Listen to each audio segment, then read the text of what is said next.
For the thousands in attendance and the millions watching around the world. Ladies and gentlemen, let's get ready to rumble! Yeah. What's up? It's our boy, Coach Malachi Williams in the building. We back. True Media Today, USA Boxing. We are back. We back up in here, man. Back up here, man. And I took a break, took a little break yesterday. You know what I mean? Y'all know what it is, man. Just take a little break yesterday, man. I got a lot going on, man. I may be come back on some days on the going to lives. I don't know yet. You know what I mean? I'm just trying to see how can I juggle it, but we're gonna see pretty much how it work out. But yeah, man, what's happening, man? What's up with everybody, man? Let's give everybody that's here so far a round of applause. Matter of fact, hold on. Right here. Everybody round of applause. Yeah, man, we had some good fights this weekend, bro. Edgar Berlanga, man. Wow. We had the Edgar Berlanga fight. There was some good fights on both undercards. The zone had a pretty good undercard, and shout out to everybody, man. I see y'all to my left. The zone had a pretty good undercard, and the PBC card was a decent card. They had a couple of garbage fights on each one, but other than that, I think both cards is pretty good. Both cards is pretty good, man. Both cards pretty good. You know what I mean? I'm not gonna lie, both of them is pretty good.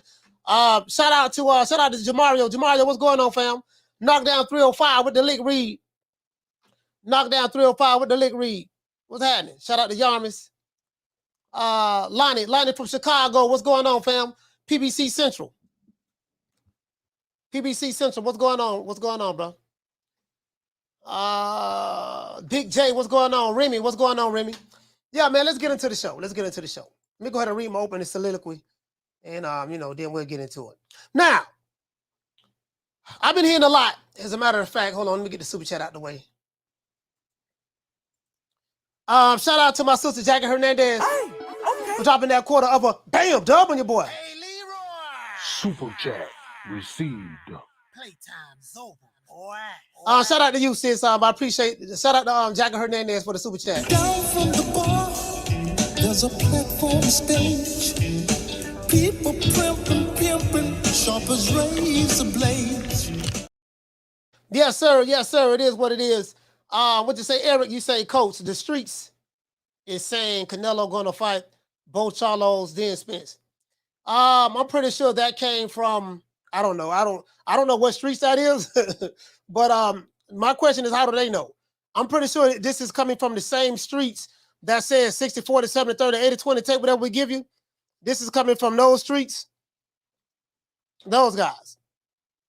If I was a guessing man, I would guess that's who they talking about. If I was a guessing man, you get what I'm saying? That's all I'm saying. If I was guessing, if I were to guess, I would think that's what they talking about. Those are the streets they talking about. You know what I mean? So, absolutely, I would think those are the streets they talking about. Shout out to we got another super chat. Shout out to our dude. Wakil. Hey, okay. Dropping that $2 super chat. He said went to fight Saturday. Was lit though. Salute, my guy. All right, salute, fam. We heard a lot about Jaime Munguia after the fight Saturday. A lot of people in the chat were saying that Jaime Munguia is trash. Shout out to everybody to my right. They were saying Jaime Munguia is trash, this and that, yada, yada, yada, yada, yada. I heard a whole lot about, just Jaime Munguia, right? So, not Jaime Munguia, my bad. Edgar Berlanga. I keep getting Jaime Munguia, Edgar Berlanga confused. Edgar Berlanga, I don't know why. Their names do not sound similar. Edgar Berlanga, a lot of people were saying that Edgar Berlanga was trash after the fight with Quigley. You know what I mean? So, a lot of people felt some type of way. They're like, man, this motherfucker here, man, Edgar Berlanga, he trash. He's supposed to been able to stop somebody like Quigley. The reason why is because no one ever heard of Quigley before. Jason Quigley, there's nothing that's intimidating about that name. Jason Quigley. hey, there's nothing intimidating about that name, Quigley. So they saying, Jason Quigley, yeah, no, I'm trying to tell you, boy, Edgar Berlanga fought Quigley. That was he's famously known for being Demetrius Andrade's leftovers. They did. So, Demetrius Andrade fought him, stopped him in 2. Edgar Berlanga fought him, went 12 rounds with him.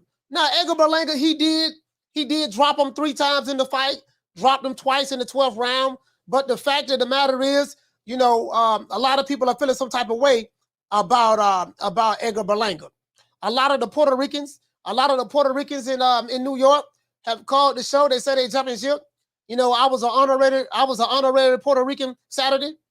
You know what I mean? The Puerto Ricans had invited me into the Puerto Rican family. I became Puerto Rican Saturday, and I was rooting and pulling for Edgar Berlanga for the stoppage. I thought that he was gonna stop him in like the 4th round, and then when he dropped him, I think he dropped him in like the 3rd round. I said, "Oh yeah, boy, Edgar Berlanga gonna get him out of there. He gonna get him out of there." Man, mess around. Quigley went 12 rounds. Quigley got dropped twice in the 12th, but it is what it is. The Quickster is what they call him. You know what I mean? So, a lot of people saying, "Coach, man, you need to jump ship, get off of Edgar Berlanga." I said, I'm gonna give him the benefit of the doubt. You know what I mean? So it is what it is. But the question I have is this: why is Edgar Berlanga's stock plummeting? Right? His stock is plummeting. And what does it mean for Jaime Munguia and Triple G? I'm going to tell you guys where I'm going at with this. What does it mean for Jaime Munguia and Triple G? I'm going to tell you guys exactly where I'm going at with this. Because I don't know if you guys know. I don't know if you know. But, I'll let you guys know. You know what I mean? They're talking about those are the fights he said he wanted. Those are the fights he said he wanted. You get what I'm saying? Now, I want to discuss, guys, Edgar Berlanga in his performance against Jason Quigley this past Saturday. And, of course, we do know that Carlos Adames and J-Rock fought. And then there was another fight they had on that card. I think it was a super featherweight championship. No, featherweight champion. No, it was a bantamweight. Super bantamweight. It was either super or no, it was bantam. It was bantam because it was I think it was bantamweight fight we had with Martinez and I forgot the dude's name, Benel. I think Benel or something. That was a really, really good fight. Really good fight. Now, but Edgar Berlanga, he knew, guys, that he needed to make a statement against Quigley this past weekend in order to be taken seriously amongst the boxing world. When Berlanga came on the scene, he was being billed as the next Miguel Cotto and Tito Trinidad, right? That's when he came on the scene. That's when Berlanga was on a 16-win knockout streak against setup fights and subpar competition. Since then, he's went the distance with Desmond Nicholson, his last 5 fights. Marcelo Esteban, Steve Rose, Alexis Angulo, the guy he's famously known for biting on the neck, and Jason Quigley, the Quickster. It seems that Edgar Berlanga, Puerto Rican fan base, have turned against him as of late. As it appears, Berlanga has shown no improvements over the past 5 fights. None. When describing Edgar, fans often use the words like overrated, hype job, and garbage. That's what they say now, right? Should Edgar Berlanga fight Jaime Munguia next? Question mark. Being that Jaime Munguia is looked upon as a hype job as well. So we have a Mexican hype job that a lot of people look at as a hype job in Edgar Berlanga, but Edgar Berlanga, not Edgar Berlanga, Jaime Munguia. Jaime Munguia does have a fan base. And then we have a Puerto Rican hype job that a lot of the guys are jumping ship on, named Edgar Berlanga. So Berlanga versus Munguia, that'll be a good fight in my eyes. Now, let's look at the super middleweight landscape and see where does Berlanga go from here. We'll also look at Carlos Adames' 9th round stoppage of Julian J. Rock Williams to see where does Adames go from here. Hey, like, share, and subscribe. Let's get into the show. It is what it is, man. It is what it is, man. We got a whole lot of people, feeling some type of way. Whole lot of people feeling some type of way, man, about Edgar Berlanga now. They thinking about, as a matter of fact, my camera look kind of blurry. Hold on. Is it still? You know what? Yeah, I got to go to the left. Sorry about that, guys. All right, go to the left, right. I think I'm going to turn it to just a little bit more. Just a little bit. All right, now. A lot of people feeling some type of way. So a lot of people feeling some type of way, man. Shout out to WCS, man. Shout out to WCS, man. Y'all hit the like button. A lot of people feeling some type of way. You know what I mean? You know, about Edgar Berlanga, man. You know, it is what it is. When the Puerto Rican chip on you, but the Puerto Rican fan base is tough, boy. But they ain't got no patience. True. Well, they like, man, fuck this shit. This man trash coach, man. Hey, man, we ain't trying to hit that Puerto Rico shit right now, dog. He trash, dog. Like, you know, I'm like, bro, I remember he was knocking out. He was on that 16-win knockout streak. Everybody was jumping up and down, doing the Tootsie Roll, the butterfly. They were doing the Puerto Rican electric slide in the street. And then the past 5 fights, they forgot all about the first 16 fights. They said, man, the hell with it. We jumping ship. True. Why? I have no idea. What? It is what it is. To this day. You know what I mean? They don't jump ship, dog. They don't jump ship. And that's what they be doing. That's what they be doing. You see what it is. See what it is, baby boy. See what had happened was. You know, they jump ship real quick now. But don't worry about it. We're going to get into the show, man. But before we do, you guys know what time it TI is. I am on the PBC payroll site. But you know, we just gonna throw that out there, spread the rumor. I guess I can spread a rumor on myself. I'm on the PBC payroll, and before I even get started on the show, I have to always say, all praises due to the Most High, the Most Exalted, Mr. Al Heyman. Well, you know, I guess I gotta be like everybody else and saying Al Heyman. I can quit my job now, baby. 6 figures, baby. You feel me? I'm about to. But a name. Do you have a name? Oh, nah, I ain't got no name, you know. Name them names, man. They know who they is. Name them names, please. The names need to be named. They know who they is. The Mexican monster. Yeah, shout out to Yamas. What the say family said you can't be mad at him. The fans in the media made him something that he wasn't. You say, I know him from the Golden Glove out here. Okay. They made him something that he wasn't, huh? So that's the definition of a hype job. A hype job is when they make you something that you're not. They hype you up. You know what I mean? Make it look like you the reincarnation of Carlos Monzon, but really you ain't. You get what I'm saying? That's what it is. Shout out to Diallo Huggy, man. Shout out to Eric Grimey and Drummer for Life. That's what it is. You know, they make it seem like, you know, hype you up, build you up, you know, and it ain't nothing like that. You know what, dog? This dude ain't nothing like I was saying he was. That's what a hype job is. You feel me? We will be dropping the phone lines early. We got 151 likes. We got to get the likes up to over 100. It is what it is, man. I just wanted to talk about Edgar Berlanga. You know what I mean? I know it's not the most popular topic in the world to talk about, but I just wanted to talk about Edgar Berlanga, Jaime Munguia, and Triple G. I'm gonna tell you why we're talking about that. Anybody that don't hit the like button, Riley, get them. Look, fuck you. Fuck the plane you flew in on. Fuck them shoes. Fuck the socks with the bell on it. Fuck them cheap ass cigars. Fuck your yuck mouth teeth. Fuck your hairpiece. Fuck your chocolate. Fuck Guy Ritchie. Fuck Prince William. Fuck the Queen. This is America. My president is black and my Lambo is blue, nigga. Now get the fuck out my hotel room. And if I see you in the street, I'm slapping the shit out of you. You feel me? It is what it is, man. It is what it is, man. I'm gonna get ready to drop the phone line once we get the likes to over 100. I'm gonna drop the phone lines at 100 today. So it is what it is, man. So Edgar Berlanga, man, I'm looking up his. Hold on, as a matter of fact, let me look up his box rate. Let me pull him up. Let's look up the rest of the guys in the super middleweight super middleweight division. And the super middleweight division, man, let's go to Ring. Let's go to Ring magazine. I want to look at Ring or box rate. Okay, I think this is the Ring. Big Bad Quigley. And let's go to box rec as well. Go to box rec as well. Okay, cool. I want to see where I want to see what box rec have the Quickster at. You know what I mean? You know, they call Jason Quigley the Quickster. Well, that's that girl. That's a bad girl right there, boy. That's a bad girl, boy. Nunez, but that's a bad girl right there, boy. That's a bad girl in the MMA, boy. One thing I will say now. MMA be putting on now. Anyway, let's get right here. Let's see what's happening.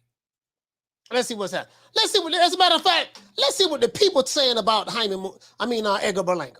As we can see right here, this is box rec, guys. So this is the top 25. Top 25, right? We have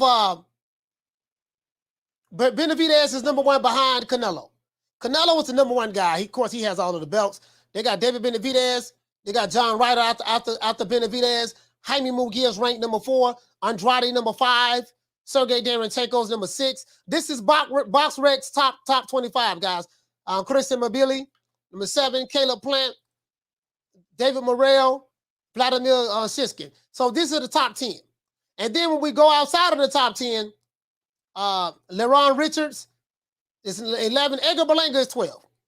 So Edgar Berlanga is 12 according to BoxRec. This is the BoxRec top 25, right? He ranks 12, and they got Jaime Munguia number 4. That fight need to happen. Now that fight makes sense to me. Top 25. I don't know where is I think this is a top 50. And then we have Jason Quigley. Jason Quigley is ranked number 27. So the Quickster he's 20-3. He's from Ireland. So the Quickster is ranked number 27. A lot of people feel like that Edgar Berlanga should have stopped this guy, especially when he knew that he needed to make a statement in this fight, right? Let's go to the ring ratings. And the Ring Magazine ratings is pretty much almost the same. Right? The top 10. Canelo is the supreme champion. David Benavidez is number 1. Caleb Plant behind him. Christian Mabili, I don't know who he's with. He's from France. 24-20. 24 wins, 0 losses, 20 knockouts. They have David Morrell, number 9, ranked. He's ranked number 4 with 9. He's 9-0. John Ryder, number 5. Eric, what is it? Bazanazian. Bazanazian is number 6. They got Anthony Durrell. I think Anthony Durrell probably gonna retire, so they probably gonna remove him. I think whenever he decided to announce his retirement, or I don't know. I mean, his elite days is over with, to be fair. Vladimir Shishkin right here. They have Jaime Munguia ranked number 9. Now this is Ring. This is the Ring's top 10. And they have Zach Parker ranked number 10, right? They have Zach Parker ranked number 10. You see what I'm saying? So it is what it is. Where does Jaime Munguia, where does Edgar Berlanga go from here? I have no idea. But this is what he's saying. Let me let you guys hear what he's talking about. Hold on. Because I have a video right here. I want you guys to hear exactly what he's talking about. Let's see what's up. Let's see. I think he called him out Triple G. What else he said? He said Triple G. Who else he said he wanted? Jaime, let me see. Eddie Hearn did a video too. Let me see what's up. Where we at? No, I'm gonna have to refresh this. I'm refreshing it now because I want to see exactly. All right, let's see what's up. And he kind of looked like he was he kind of looked dejected a little bit. He kind of looked dejected a little bit too, like he was disappointed he didn't get the knockout. And I know the game ain't based on sympathy. Guys, but I think the pressure of everybody talking trash to him. Hey, what to say? Shout out to Flex BX, Yamis, what's going on? El Unico, Big Sarge, what's going on, bro? All right, Lou, what's going on, Lou? Shout out to Lou. Lou in the building. Lou Peterson in the building, man. Light skinned Lou, what's going on, fam? What's going on?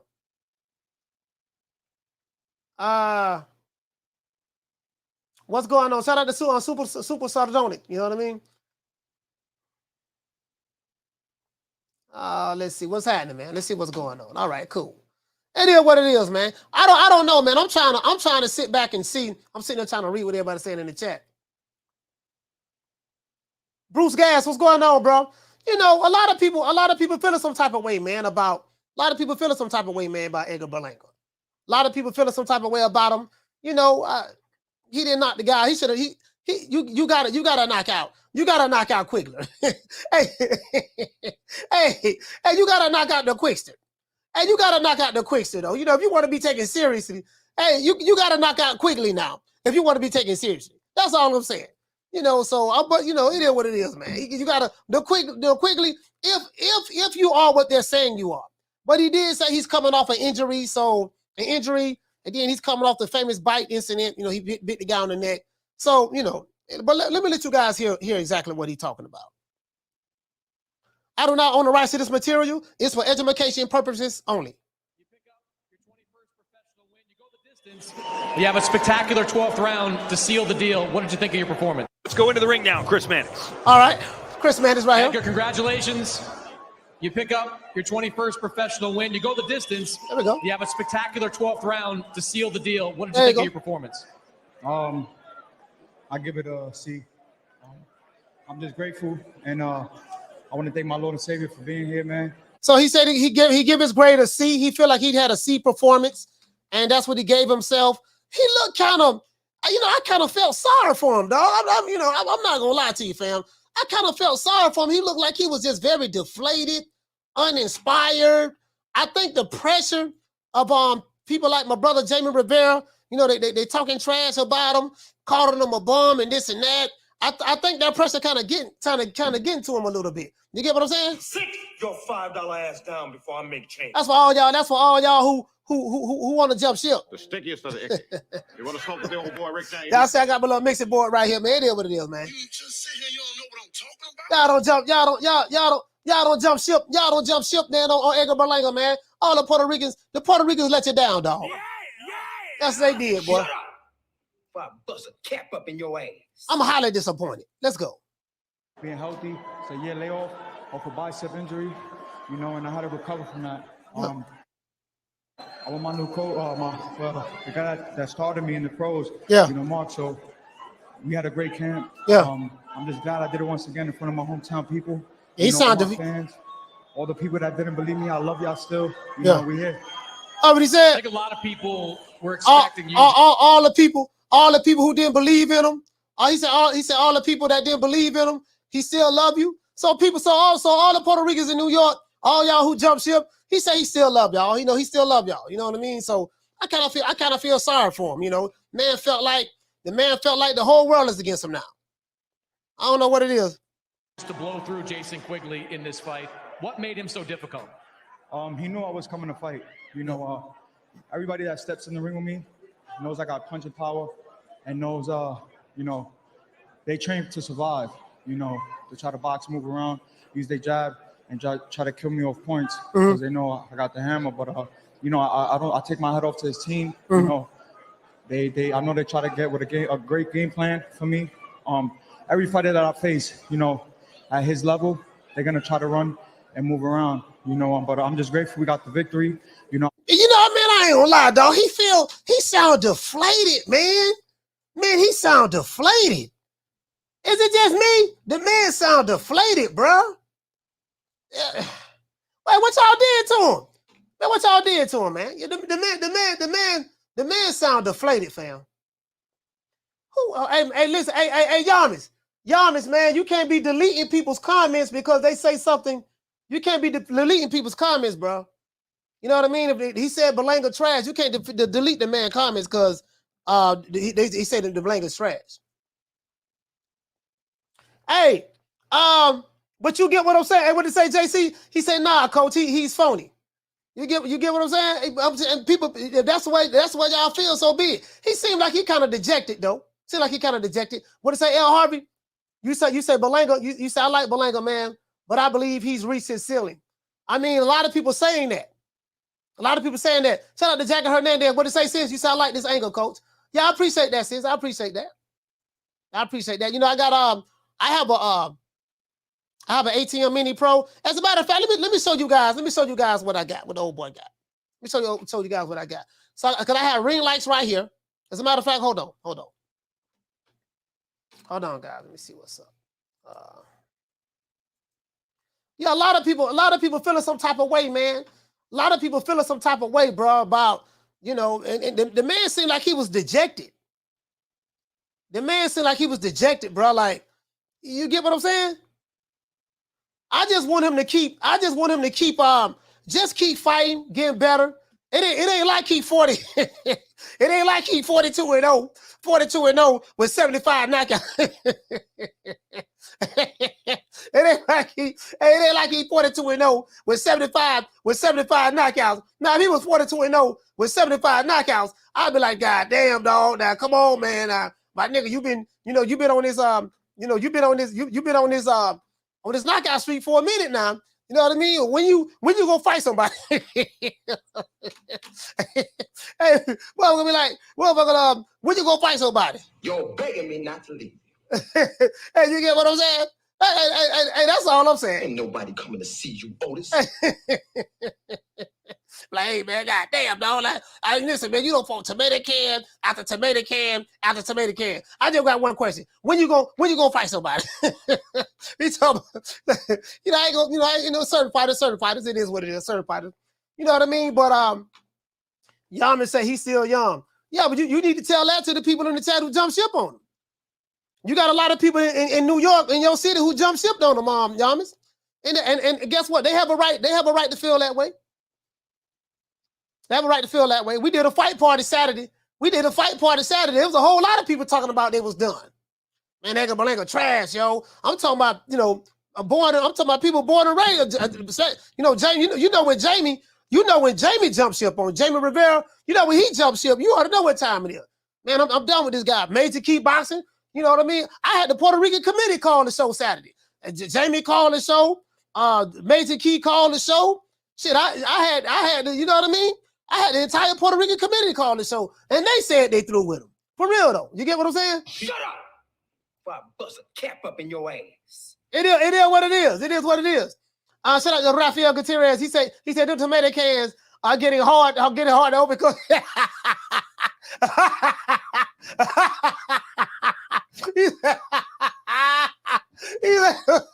he said those tomato cans are getting real hard to open, coach. I'm trying to tell you, dog. I'm tired of, man. Listen, I opened one can after another can, and the tomato cans just seem to just be too, you know what I mean? They're getting tough now. I used to better knock them cans down like it ain't nothing. Now I can't knock them down no more. You know what I mean? It is what it is, man. Hey, let me go ahead and drop these phone lines. Now, I am the #1 contender. I'm tired of James the Poodle, Grim Reaper, whatever you want to call himself, ducking me.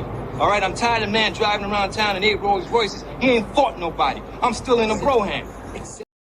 Man, it is what it is. Edgar Berlanga, man, y'all, Edgar Berlanga, man, he got it is what it is, man. He got some work to do, clearly. Now, there's some things that he did in this fight that he should have just had down pat. Perfect example, he had the guy in the corner, and literally he did not know what to do when Quigley was in the corner. Quigley was in the corner all throughout the fight. The 2 times he did drop him, he dropped him when he was in the corner. The 2 times he did drop him. You know what I mean? So I'm going to get ready to drop the phone lines in a minute. The 2 times he did drop him, he was in the corner. But I watched that fight. We called that fight, and there was times where Quigley was in the corner, and Edgar Berlanga was he was headhunting. He literally did not know what to throw because he's looking for, he's a one-dimensional fighter, right? And at this stage in his career, he shouldn't be still doing those things. He's making some serious amateur mistakes. You want to talk some shit? Call me. Start some shit, bitch. Sup, fool? You gonna talk shit about me, homie? Where you from?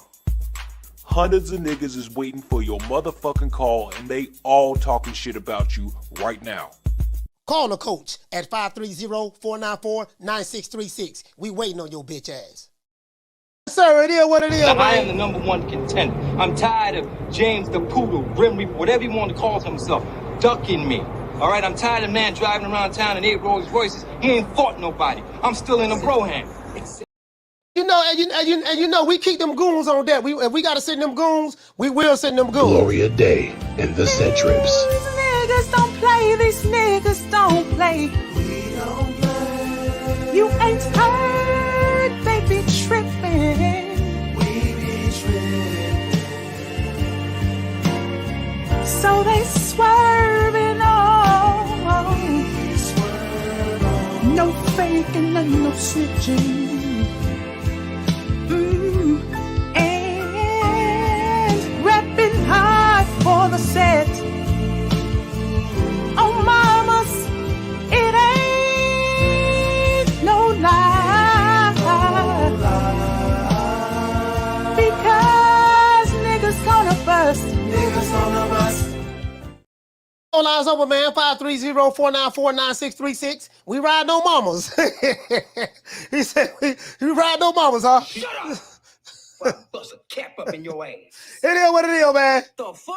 Hey, shout out to Al Money, man, for 13-month membership, man. Shout out to you, family. Say, Coach Mal, peace of love. Yes, sir, peace of love to Al Money, man. Salute to you, my brother. Let's go ahead and give Al Money a round of applause.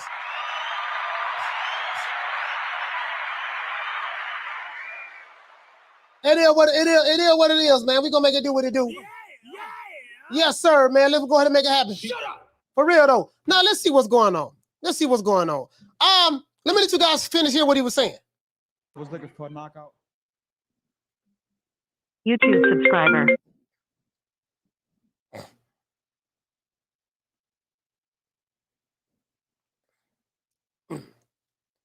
Caller, what's your name? Where you calling from? What's up, Coach Yamas from Brooklyn, man? Yamas, what's going on, fam? Ain't nothing, man. I was dying to call in on this one, man. Yo, you good? Yeah, I'm good. There are other people calling in, but go ahead. Oh, my bad. I was there the other night, man. I was at the Hulu, you know what I'm saying, the small joint. It was crazy. A lot of the Puerto Ricans, and you know, the parade is the next day. You know what I mean? And, you know, there's a lot of pressure on him to perform. But two things. I think Berlanga gets a bad rap because them 16 first-round knockouts, they kind of like, toward the end of that streak, they started throwing guys in there with the intention of him doing it again. So that inflated his shit. And then you got, I mean, you kind of corrected me, man, because I guess that's the definition of a hype job. But in my mind, knowing him personally, I feel like, yo, what he got to do? Go in here and say, yo, everybody calm down. I'm not a knockout puncher. I'm not that good. Eddie Hearn, don't give me this money, man. Yo, I'm not going for, you know what I mean? It's like you going to ride the wave, man. And the other night, yo, that dude was moving, and he had, like, Berlanga seemed like he had problems. Like, he could kind of cut the ring off, but once he's done, it's like he's sitting down on his punches, and he don't got the lateral movement to deal with a guy like that. I think the guy was all wrong, man. I'm not saying he's Cotto, but I'm just saying, like, a lot of people giving up on a young kid like that I think he could do more than what he showed. That's my point, Coach. All right. Well, shout out to Yamas. Shout out to Yamas from Brooklyn. Salute, fam. Brooklyn, Peace and stand love, up. Peace Yes, and love.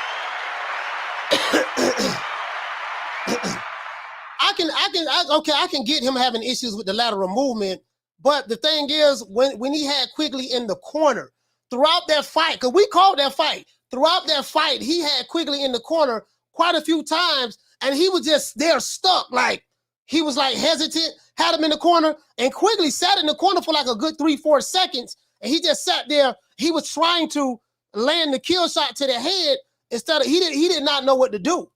Like he did that all throughout the fight. Now he finally caught Quigley when he dropped him in the corner once, and I think in early parts of the fight, and then he dropped him twice in the dropped him twice in the 12th round. But Quigley was in the corner throughout the entire fight. You know, when you had him in, it was just things he didn't know what to do. Head hunting, didn't really put together a good body attack, and it's just certain things he still have to work on. Shout out to 15 rounds, dropping that $2 super chat. He said at least Munguia finishes his tomato cans, coach. Yeah, I mean, yeah, Munguia do finish his tomato cans, but Munguia does have more. He does have twice as many fights as Edgar Berlanga. He does have twice as many fights as Edgar Berlanga as well. You know, so him and he does. Did he stop Derevyanchenko? Did he stop Derevyanchenko? I don't know if he stopped there. I'm trying to think. Yeah, I think he stopped him. Did he stop him did he stop him? No, he didn't stop him. The Derevyanchenko fight went 12 rounds. It went 12 rounds. But he did drop him though. Caller, what's your name? Where you calling from? Martin from Oakland. Martin, talk to me. Yeah, Coach, I've seen both fights. That Munguia fight, oh my God. That shit was terrible. I never seen somebody get whooped on that bad and not get knocked out. And I'm not talking about Derevyanchenko either. But my question for you is, how bad do you think Berlanga would have did against Derevyanchenko? You think he would have did as bad? Well, Derevyanchenko is a come forward fighter. He gave Jaime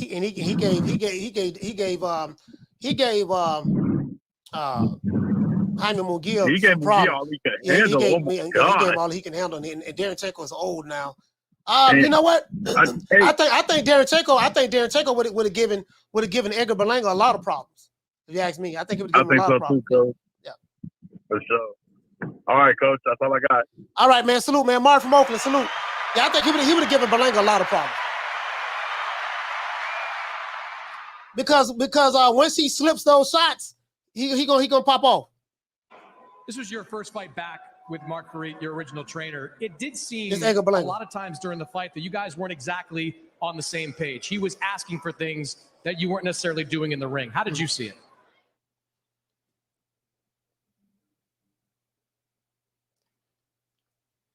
Let me see what this is. I got another call calling in, guys. Hold on. 2 calls calling in at the same time. Okay.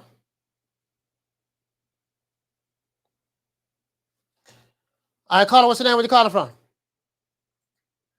Hey, it's Isaiah from San Diego, California. Isaiah from San Diego. What's Talk to up, me, fam. Coach? What's going on with you, brother? Hey, I was born and bred in the BX in New York City, and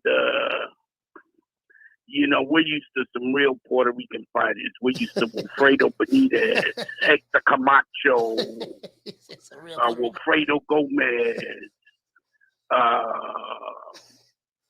Cotto. Yeah.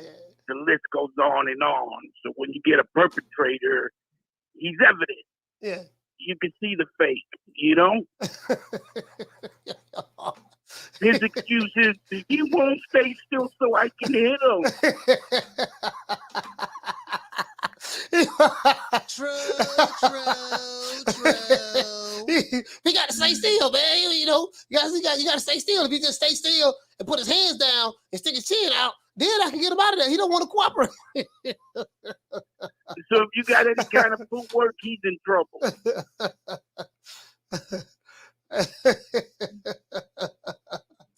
Oh man. Hey, go. That's all you got, Isaiah? That's all I got for you today, Coach. It's just great watching the show every day. Yes, sir. Shout out to Isaiah. San Diego, stand up. Yeah, man. Hey, you know, dude, hey, like when you get those fighters, they be like, man, he don't want to engage, man. He don't want to engage. You know, he didn't want to fight. He was running all around. He was running around the ring all night long. I couldn't catch him. And the thing is, like fighters like a Canelo, especially where Canelo at in his career now, a Terrence Crawford, a New Way the Monster.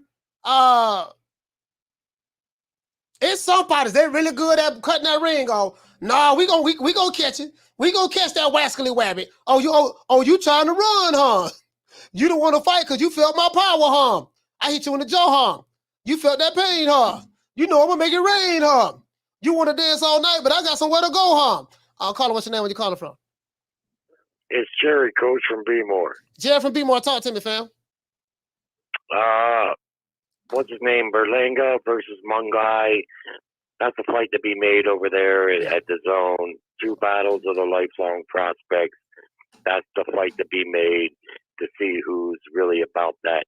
Canelo, we know he's going to fight Charlo, the first fight of his deal. Mm. I think if they do things right, Plant and Andrade on the undercard, and the winner gets a fight with Canelo, because they're not going to make a dangerous fight for Canelo in that second fight, because the third fight is undoubtedly going to be Benavidez. So even though Plant could be a little bit dangerous, I think they feel comfortable Canelo will handle Plant again, and there's going to be interest there for a rematch. Andrade is the odd man out. He simply hasn't fought anybody, and he really hasn't looked good fighting the nobodies that he's fought. He hasn't looked any better than Munguia or Berlanga, if you ask me, fighting the nobodies that he's fought. I know a lot of people campaign for him, and I like him personally. When I see him interviewed, he seems like a cool cat. But the bottom line is he ain't fought nobody, and he's had a lot of walkover fights himself, and he hasn't really looked that impressive in a lot of those fights.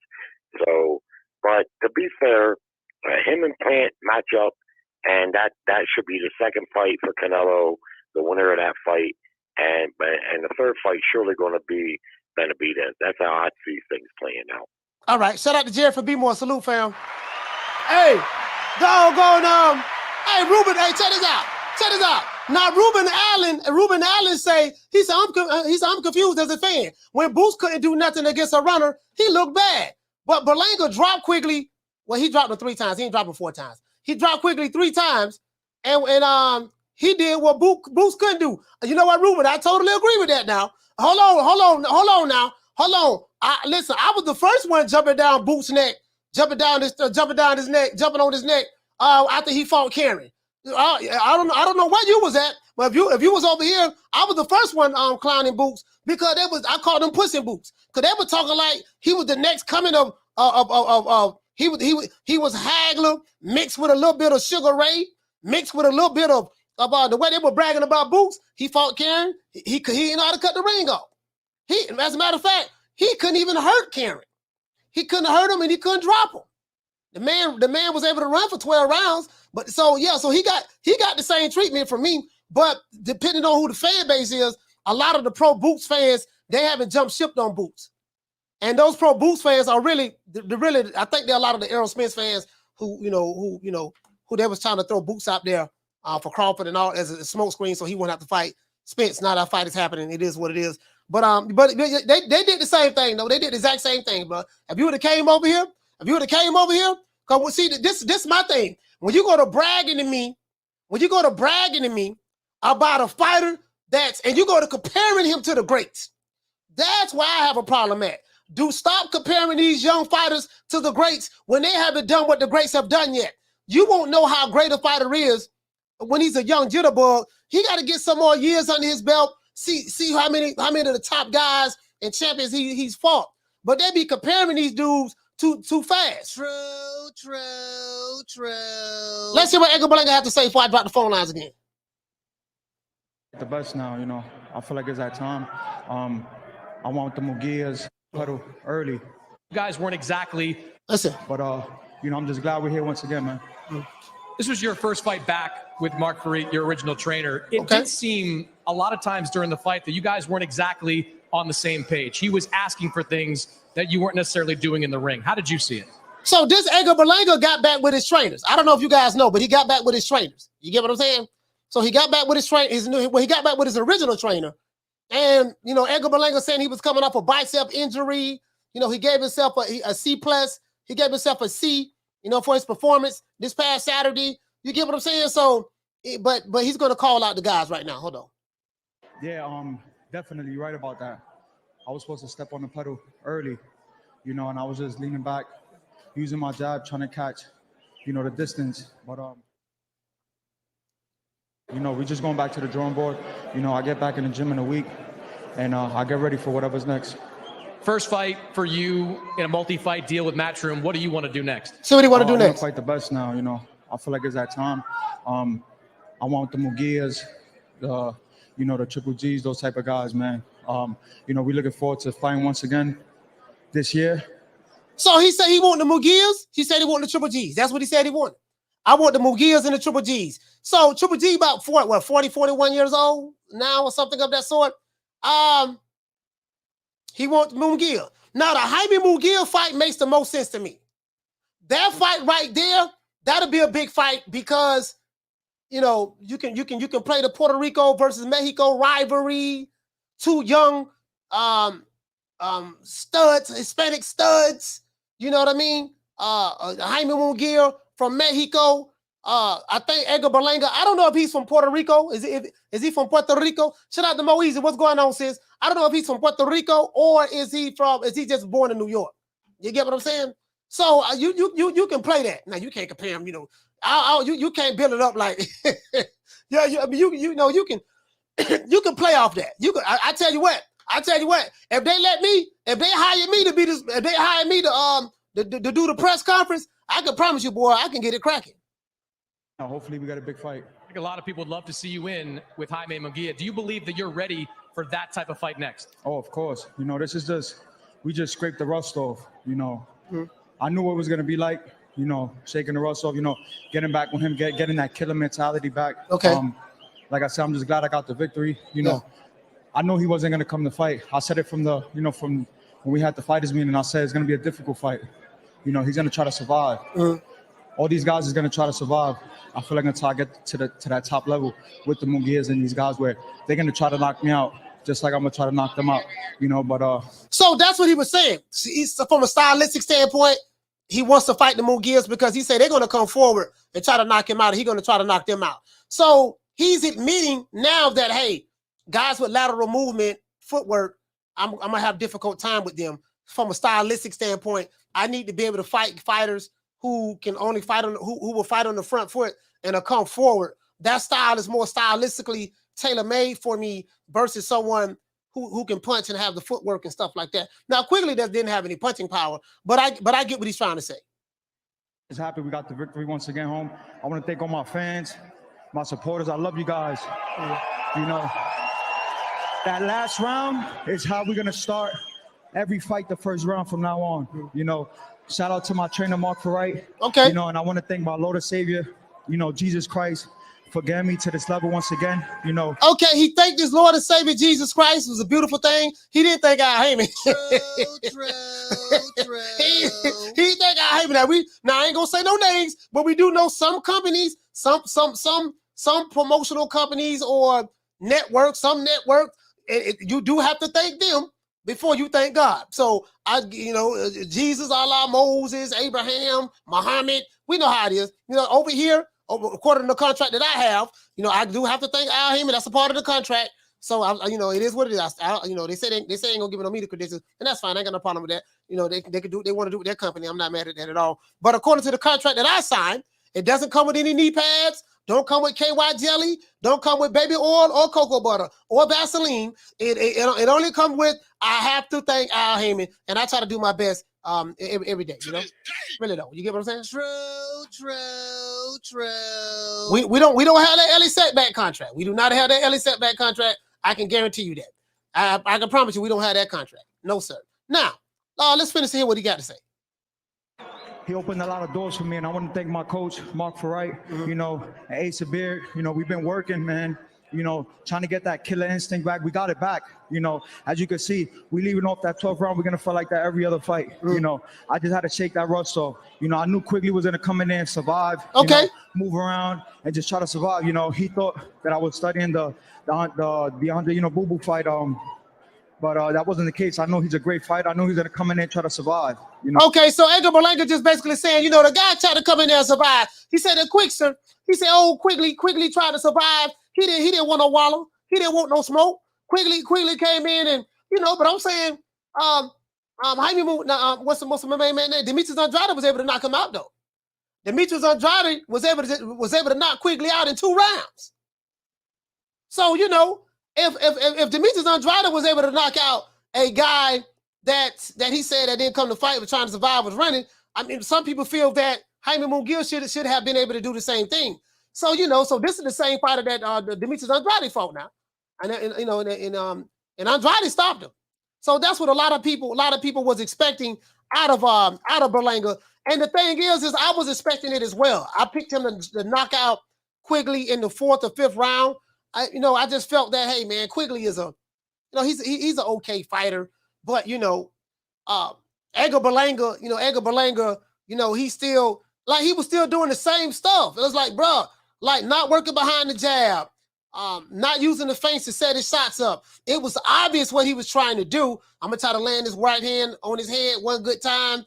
And he was trying to do that the entire fight. Now, he did drop him twice in the 12th round, and I think he dropped him in the 3rd round or 2nd or 3rd round. He did do that, but he's going to have to work on, when you get that guy in the corner, you have to know how to, put that pressure on him when you get him in the corner, the way you go to the body, break him down. If he study a lot of Canelo, study a lot of New Way the Monster, Crawford, study Errol Spence, there's some fighters out there he can Spence might be unknown caller. Spence might be. I'm gonna open up the phone lines. They're not open yet. I'm gonna open it back on. Let me finish playing this here.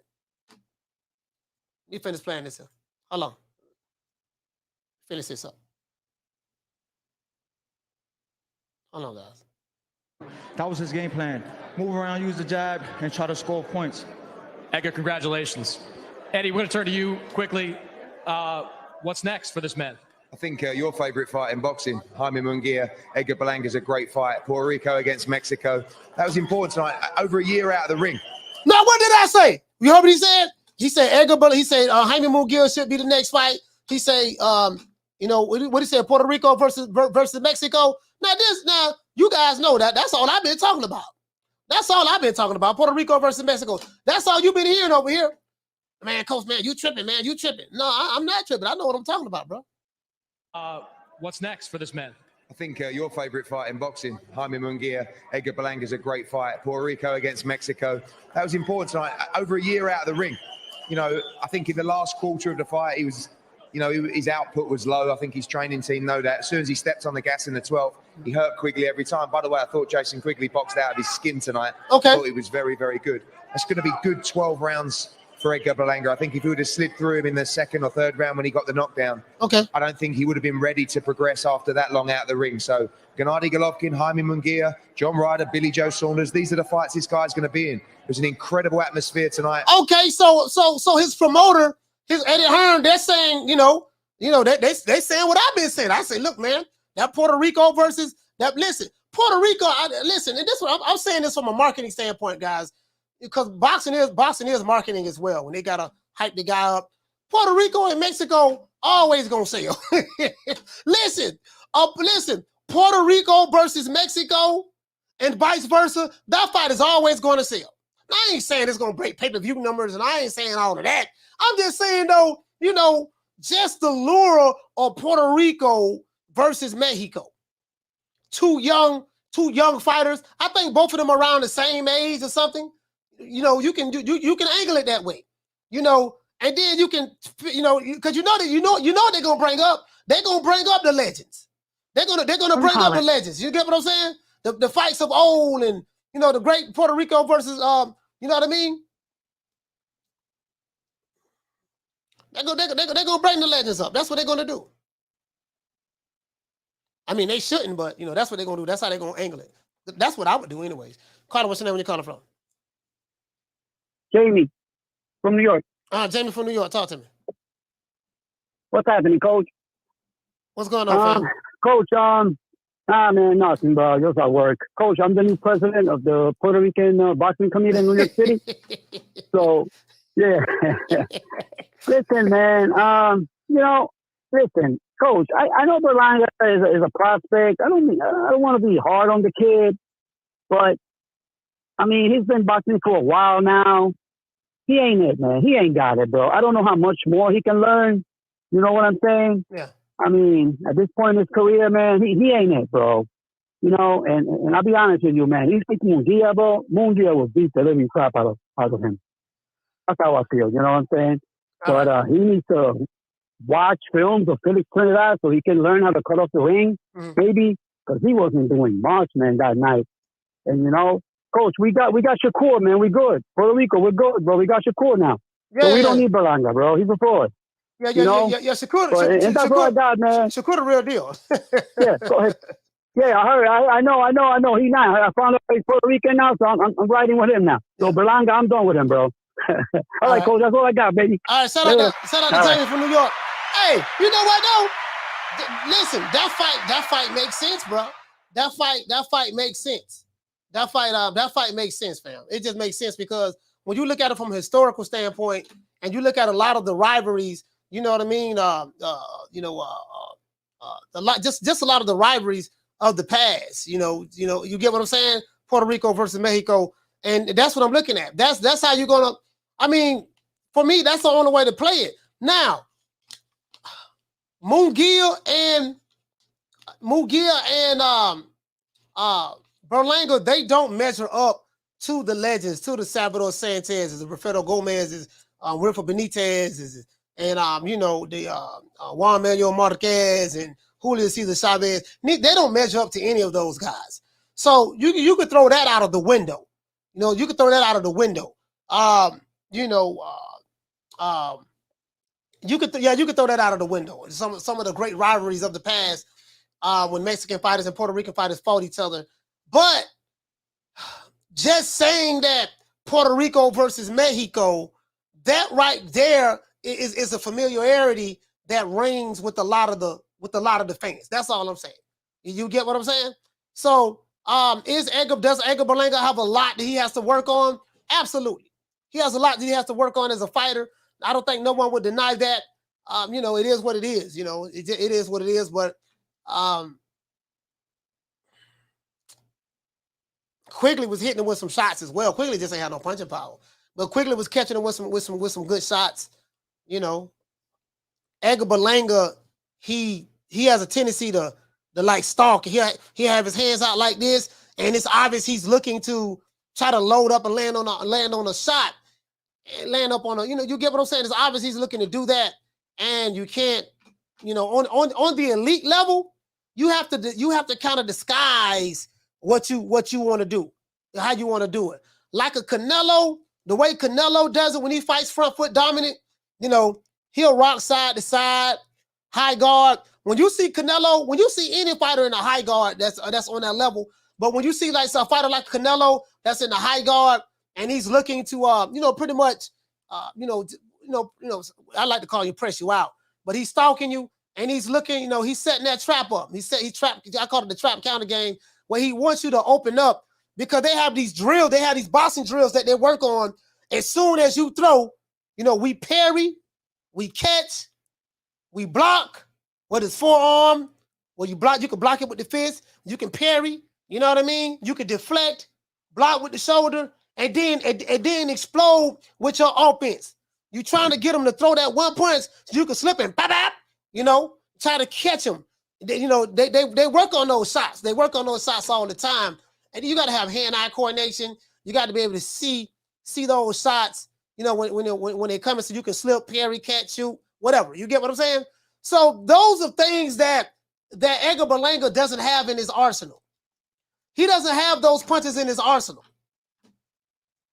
Hey, what did he say? Diallo, he say, dude's trying to turn Shakur, and he say, I guess you're trying to say, you say N.A. Puerto Rican?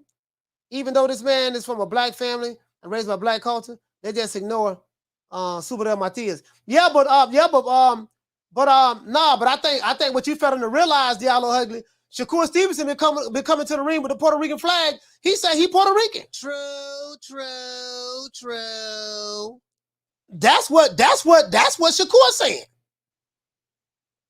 That's what Shakur's saying. He's saying he coming up with the Puerto Rican flag. He that's what he's saying. So, you know, I mean, I get what you're saying, fam. I get what you're saying, but that's what he's saying, bro. So when you got people who saying that, they're only saying it because that's what Shakur Stevenson been saying. Like, literally, he's been saying that. Shout out to Pugilism. What did he say? He said, my guess. Salute to Pugilism. What's going on, fam? Shout out to Caps. He said he never been in a New York project.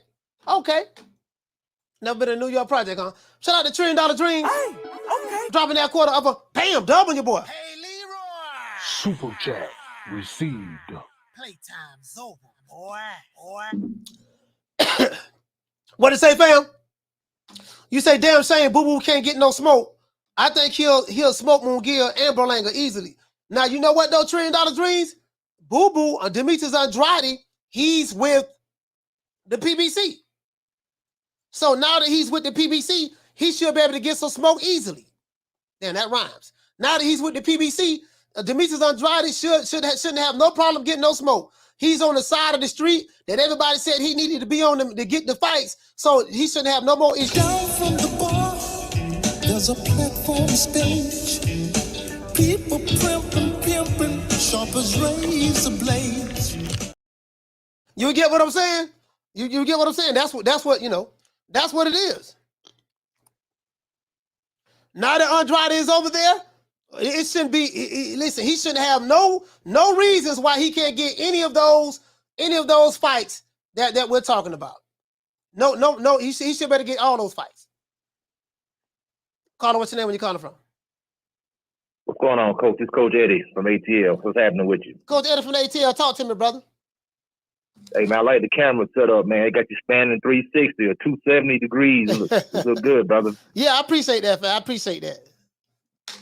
Yeah, as far as Berlanga, you know, that's what the problem is when you run a risk of fighting what we call no name or nobody in boxing. If you don't look good, then all the critics don't get down on you. That's why a lot of guys avoid the no name boxers and try to fight somebody with a name, even if the guy's old. If you fight him with a name, if you have a bad performance, you won't catch so much flack. Mm-hmm. You see what I'm saying? Like, you would have fought somebody like a Danny Jacobs or something and still won the fight, but maybe didn't look impressive. Well, they'll be like, well, you know, Danny Jacobs was a former champion, so they'll cut him a little slack. When you fight the Quigleys, I mean, he's a reputable fighter, but you're still supposed to get him out of there. You see what I'm saying? Mm-hmm. If you want to move to the big names. The bad thing about right now, the position that we're in boxing is at an all-time low because these guys don't fight but every 12 months, every 18 months. So now we're not getting those fights like when we had Shane Mosley and Oscar De La Hoya and Cotto and Floyd and Manny, these guys going up through all different weight classes, fighting each other, making fights. Roy Jones, James Toney, you know, Ray Leonard, Hitman, Hearns, Hagler. These dudes campaigning in 3, 4, 5 weight classes, so they making fights among themselves. Mm-hmm. So that, I mean, the inactivity is what's messing the game up right now. That we can't get these guys in, these younger guys in with some of the older champions or some of the guys that may be on their way out, because the guys on their way out don't want to run the risk of losing the bag and, you know, losing to one of these up and coming guys. So the game is at a whole time. Sometimes right now, I don't know. It's a funny, it's a different game, Coach. Yeah. I mean, well, so far this year, this year's been doing very, very well for us. I just think that and this is what we talk about. Coach Eddie, you from the old school as well. When you know you can't overhype these guys. You got to be realistic with it, because what happens is, you know, that's the definition of a hype job. When the talent does not match the hype. You know, when you're telling me this guy's the next Miguel Cotto, that's a lot of pressure on the fighter. Oh, he's the next the Puerto Rican legend. You go to thinking about the legends. You get what I'm saying? The Gomez's, the Benitez's, you know, the Trinidads and all of that stuff. There, you go to thinking about the legends, and it's like the Camachos, and it's like, damn, man, okay, you bringing these big names up. So now I'm expecting to see Cotto-esque or Camacho-esque or Trinidad-ish, and I don't see that. And I'm like, dog, I'm seeing the total opposite of what y'all hyping them up to be. And then I'm disappointed because I believe the hype. That's marketing. That's marketing. I believe the hype. I'm disappointed now. And then now, oh man, that dude trash. He ain't what I thought he was. Because you bet, you know, you pretty much believe the marketing machine that was behind this fighter. And then you said, well, he got 16 knockouts in a row, without taking into equation who you fight matters. You know, we say this all the time over here, Coach Eddie. Who you fight matters. Exactly. It's the same thing they did with Mike Tyson, with 19-0. In 12 months, 19 knockouts. Yeah. You know, fighting a bunch of tomato cans. What's this ball man taking the easy match? Fight another ball. You know what I mean? But you gotta build your. You know, they do that to build them up. A lot of them young fighters go through that. They do that to build them up. But then you know.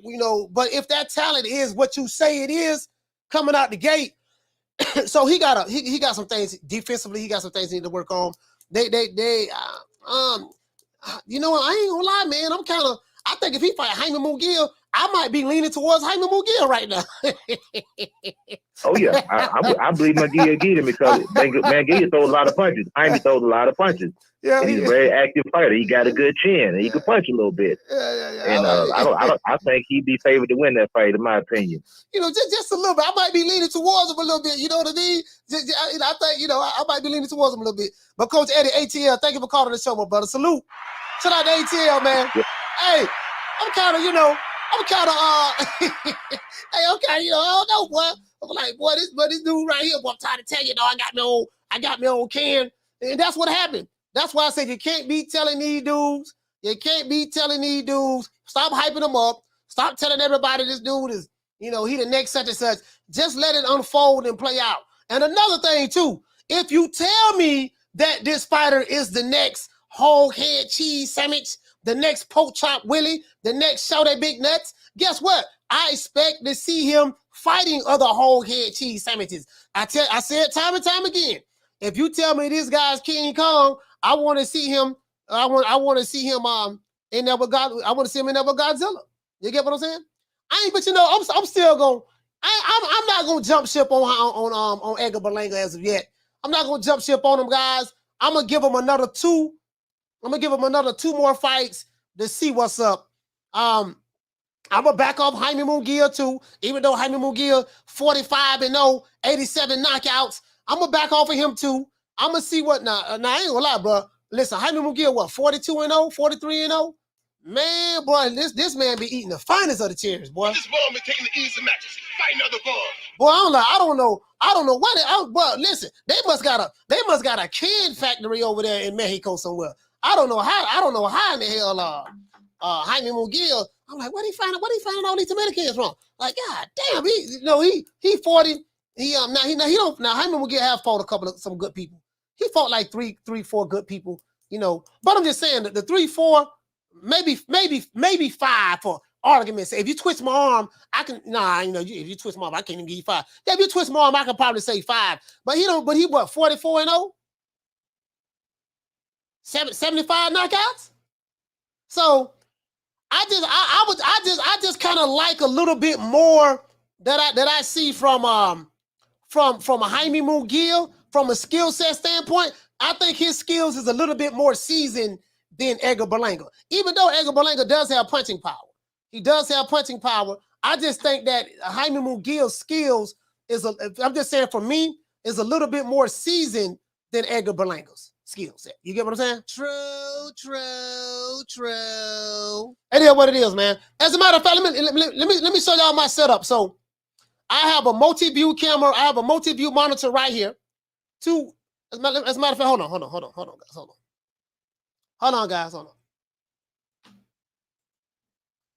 I don't have my other thing hooked up yet, though. Bear with me one moment, guys. Hold on.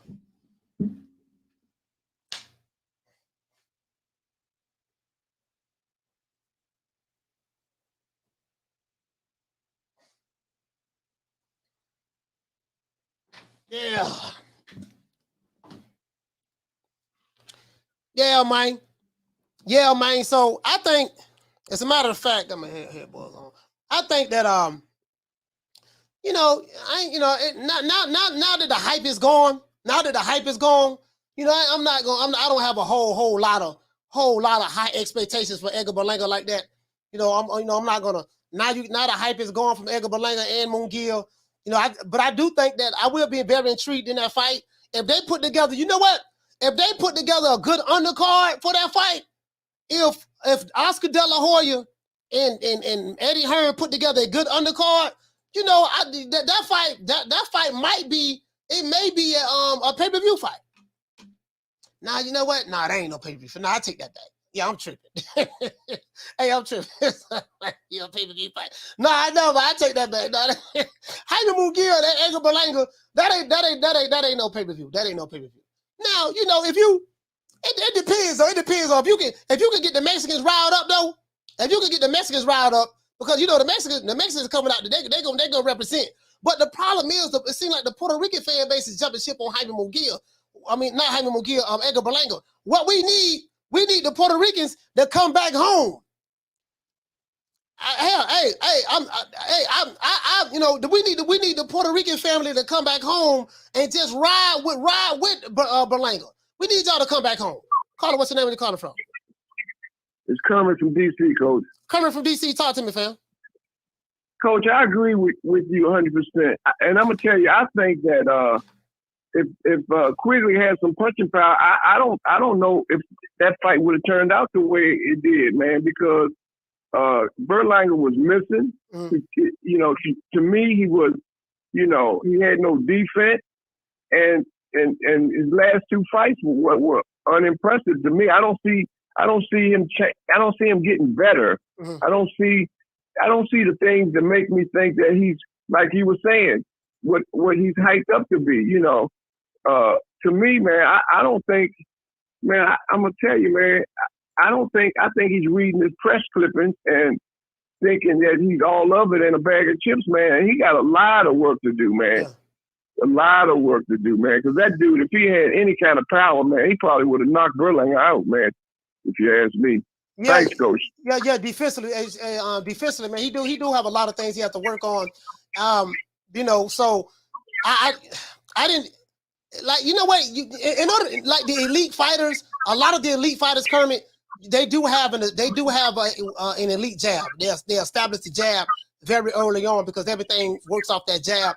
And from what I've seen, Edgar Berlanga didn't do that. He didn't do that at all. So it's kind of like, oh man. And then the thing that disturbed me the most, when he had Quigley in the corner, a lot of times in that fight, he literally was trying to figure out which punches he wanted to throw. What was his punch placement going to be? And then Quigley said, okay, well, he ain't throwing no punches. So Quigley was just fainting, moving side to side. And then he just let him go out the back door. And then he just went to following him. And I say, damn, man, Edgar Berlanga don't know what to do. because he had honey. And you could tell it too, Coach. You could tell he was befuddled. I mean, when you looked at and he was missing, you know, the guy was all he was doing was moving, and he had no jab. The guy, I think his corner kept saying, "Where's the jab?" I think I heard him say that, you know, once. You know, where's the jab? He wasn't throwing the jab at all. He just trying to knock the dude out, man. And that's weak, man. We tired of that because he failed twice in 2 fights. Yeah, absolutely. Shout out to Curry from DC, man. Salute, fam. DC, stand up. He right about that though. That jab. Again, guys, hold on, we gotta get the lights up. And we got 300. Hey man, we need 120 more lights. We gotta get the lights up, man. And we need 120 more lights. We gotta get the lights up. It is what it is, man. You know what we're gonna do? We're gonna say a special prayer. We're gonna say a special prayer, man, for all of those who jumping ship. Oh, Edgar Berlanga. You know, we gonna say a special prayer for y'all. And I want you to hold on to God's unchanging hand, because he helped Joshua fight the battle of Jericho. Yes. He helped Daniel get out the lion's den. He helped Gilligan get off the island. Lord. Caller, what's your name? Where you calling from? What's up, Coach? It's the inevitable. D-Block, D-Town, D.C., D-Ville, Baltimore. Cut! D-Block, talk to me, fam. Coach, I'm hearing everything you're saying, and I respect you. I respect you mightily. And we all got to agree to disagree. Now, Coach, I could really be honest with you, man. I could be honest with you. I'll come with... I could be like, you know what I mean? I could go with the flow, or I could make my own show. You know what I mean? You know how it goes. I'm going to tell you like this, Coach. Berlanga is a great fighter. I ain't just seen stars, Puerto Rican stars, I'll tell you that. I'm telling you right now, homie knows how to fight. Homie got pedigree. That's right. He's the real deal. Tell him, D-Block.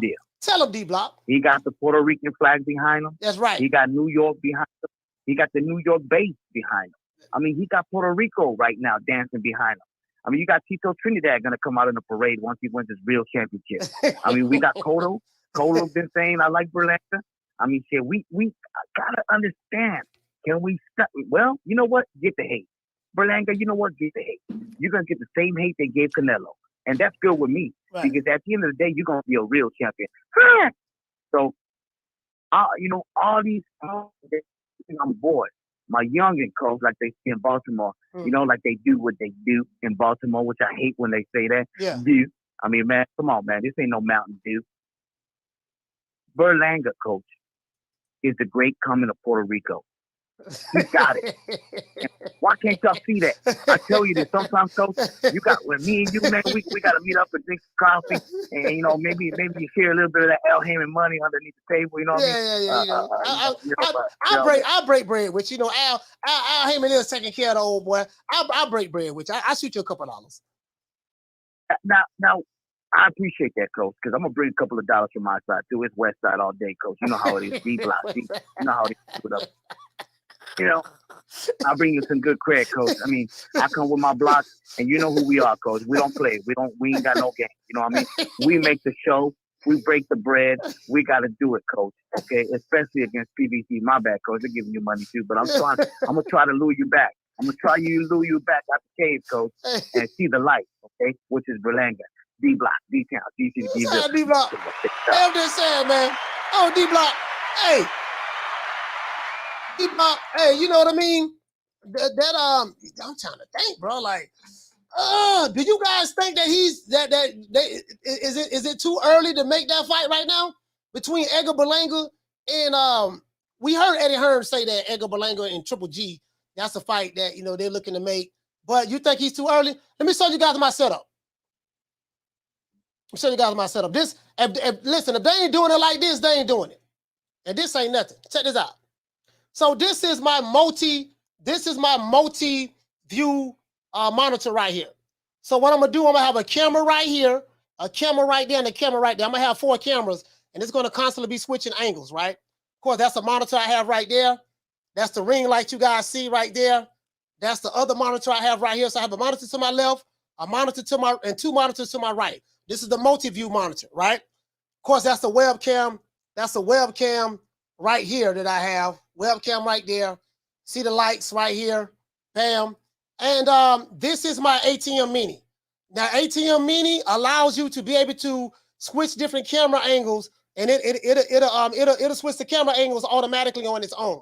So once you set it, it'll go from camera 1, which may be here, camera 2, which may be here, camera 3 is the one I'm holding, and if I have a 4th one, it'll be wherever I have it at. So, I had a dude telling me, yeah, man, he say, Coach, dude was trying to criticize me, saying some crazy shit, right?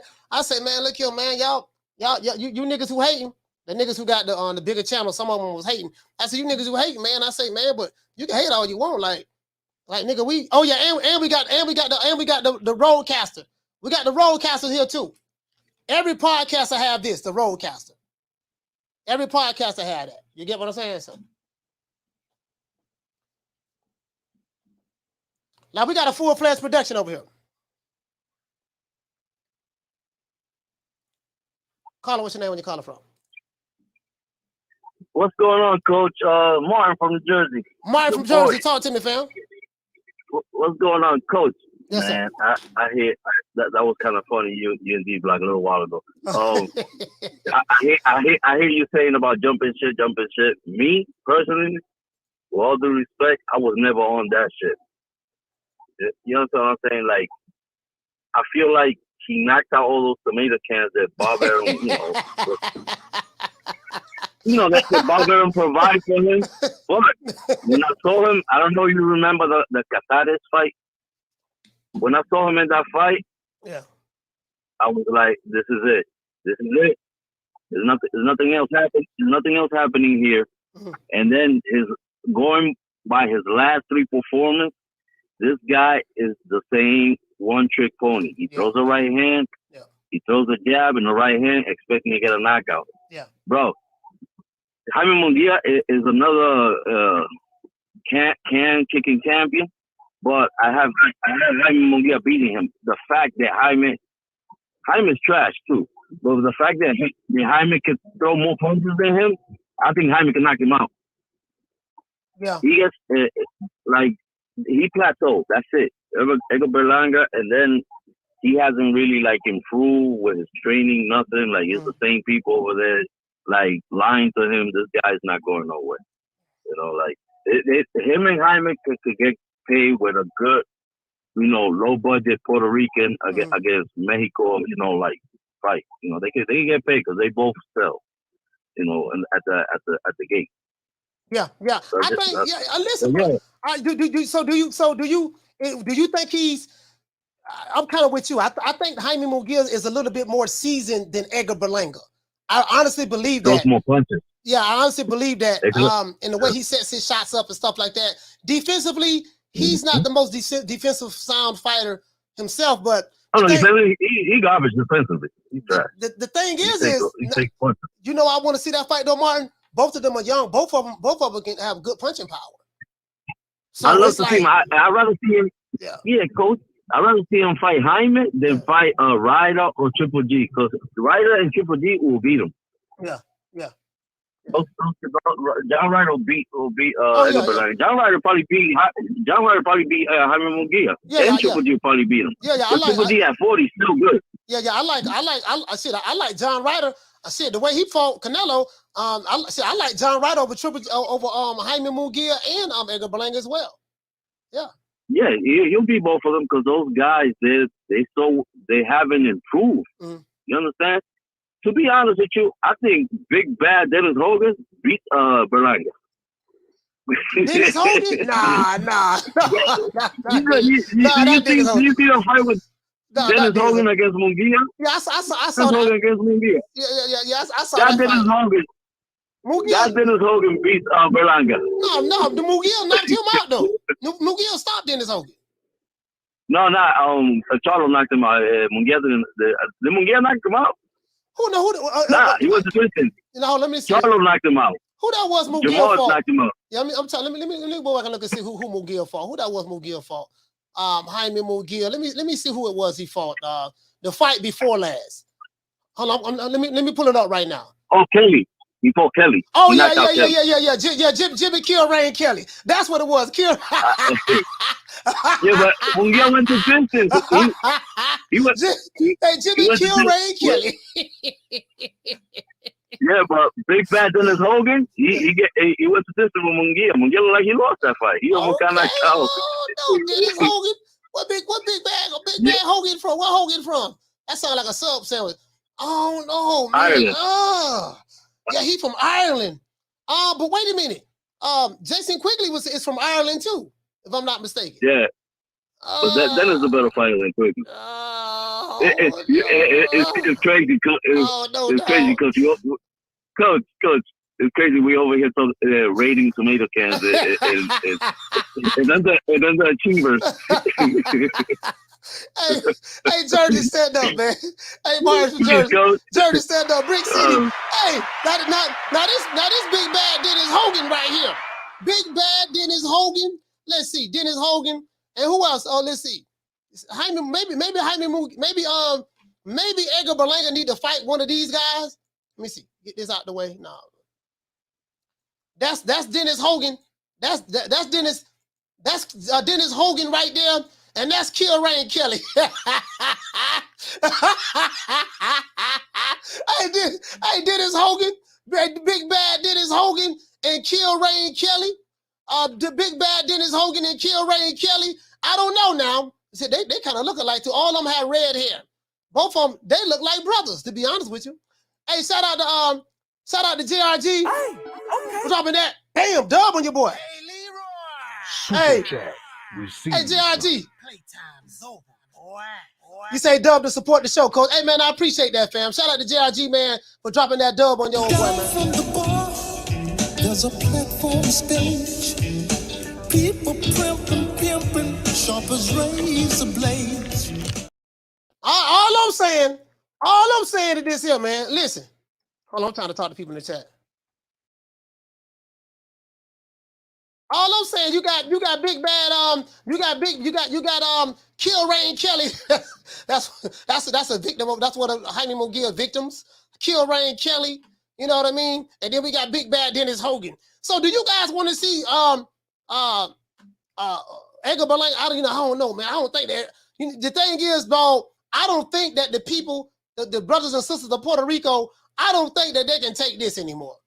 Like Jaime Munguia, like Edgar Berlanga, if he followed the Quigley fight up with the Dennis Hogan in New York, I don't, you get what I'm saying? I kind of would like to see him fight a common opponent. If he was to get in there with if he fight this guy, I think Jaime Munguia stopped him in the 5th round. I think Jaime Munguia stopped him in the 5th.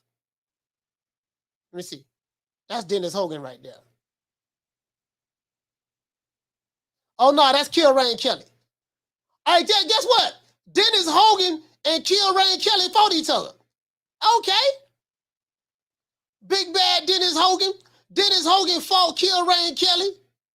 Jamal Charlo beat him. Jaime Munguia stopped him in the 12th round. No, Jaime Munguia won a 12-round majority decision.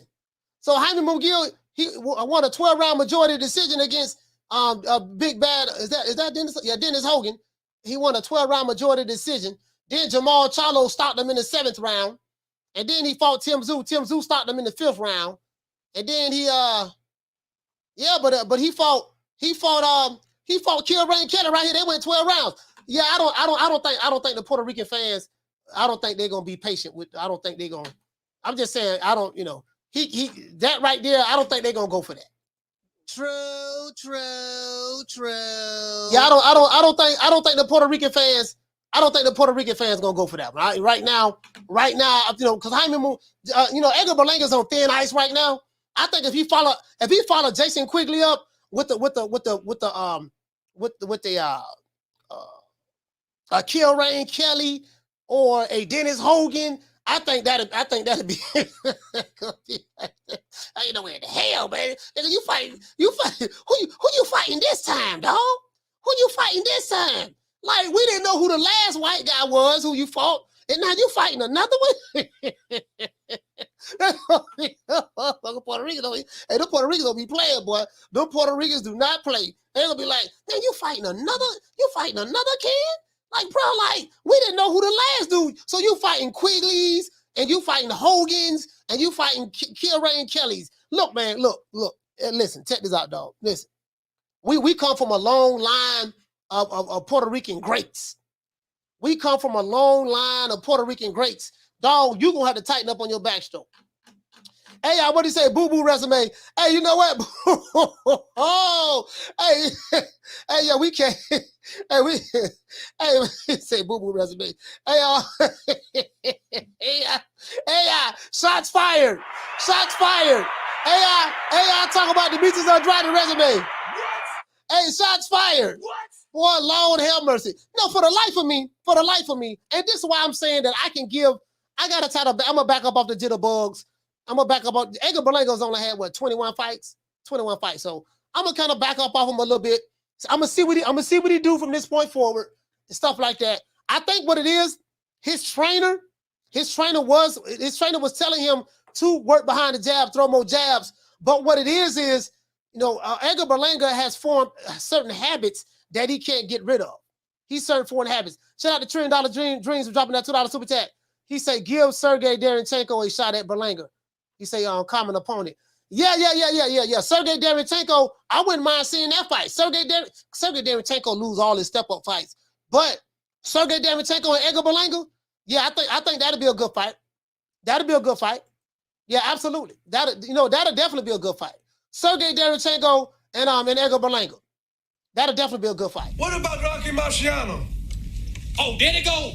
There they go. Every time I start talking about boxing, a white man got to pull Rocky Marciano out their ass. That's the one. That's the one. Rocky Marciano. Rocky Marciano. Let me tell you something wonderful. Rocky Marciano was good, but compared to Joe Louis, Rocky Marciano ain't shit.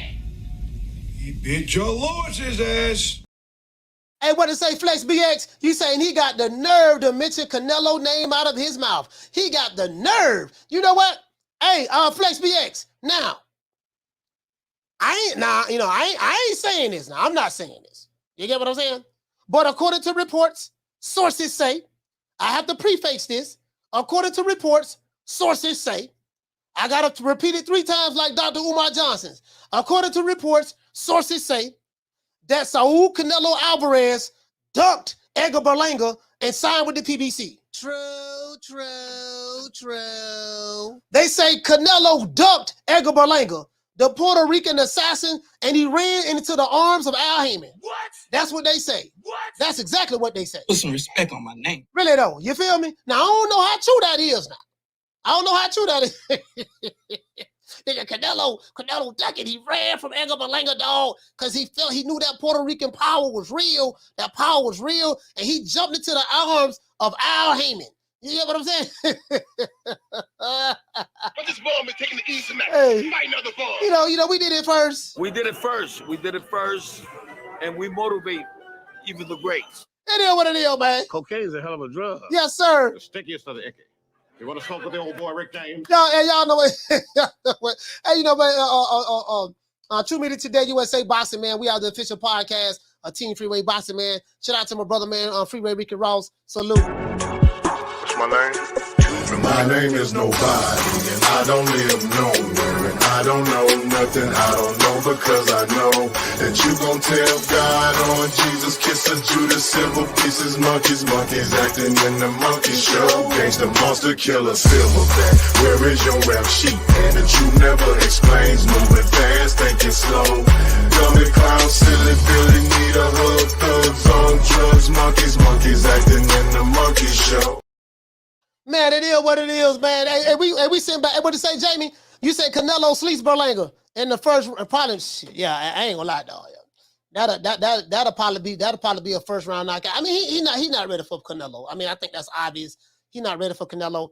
But losing to someone like a Canelo is nothing to feel bad about. You lost, dog. You lost to pound for pound one of the best fighters in the world. He's the first ballot Hall of Famer. So it is what it is. It ain't nothing. It ain't nothing. Like if you look at what's my main man name? Caleb Plant. After Caleb Plant fought Canelo, let's see. After he fought Canelo, he is what? 3. What is he? He's 3 out of after he fought Canelo, what is Caleb Plant? He done lost 2 of his last 3 fights. He done lost 2 of his last 3 fights. Caleb Plant. He lost to Canelo. He beat Andre Durrell. And then he just lost to Caleb. He just lost to the Mexican monster, David Benavidez. You get what I'm saying? So, you know, I want to see. To me, Edgar Berlanga won't beat anybody in the top 10, in my opinion. Maybe I would still give Jaime Munguia the edge. I would still give Jaime Munguia the edge in that fight. But I just don't think that. I don't think that.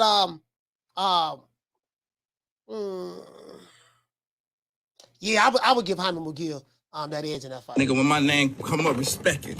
Let's go. Stop playing with my fucking name. All 3 of y'all, stop playing with my name. I ain't gonna say it no more. Put some respect on my name. You get what I'm saying? I mean, you know, that's how I would see it. You know what I mean? I think that. And what to say, AJ? You said Billy Joe? Billy Joe, huh? I ain't gonna listen. Now you know me. I don't believe in protecting no fighters. Shout out to my sister Nick. Nick, what's going on, sis? Shout out to my sister Lisa Bell's in the building. I don't believe in protecting no fighters, but somebody like a Billy Joe Saunders, is I think he's too skilled. He's too skilled for Edgar Berlanga. I think he's too skilled for Edgar Berlanga and Jaime Munguia. To be honest with you. Now I run every kind of bitch, every kind of place, and I know one thing. When it comes down on you, you either collectivize or you run like a solitary rat. You know what I'm saying? So I kind of that's how I'm kind of looking at it. Shout out to Swat Jones in the building. Swat, what's going on, baby boy? Swat in the building. You know what I mean? But somebody got to get a shot because I know Jaime Munguia. Well, I would assume now. This is another thing.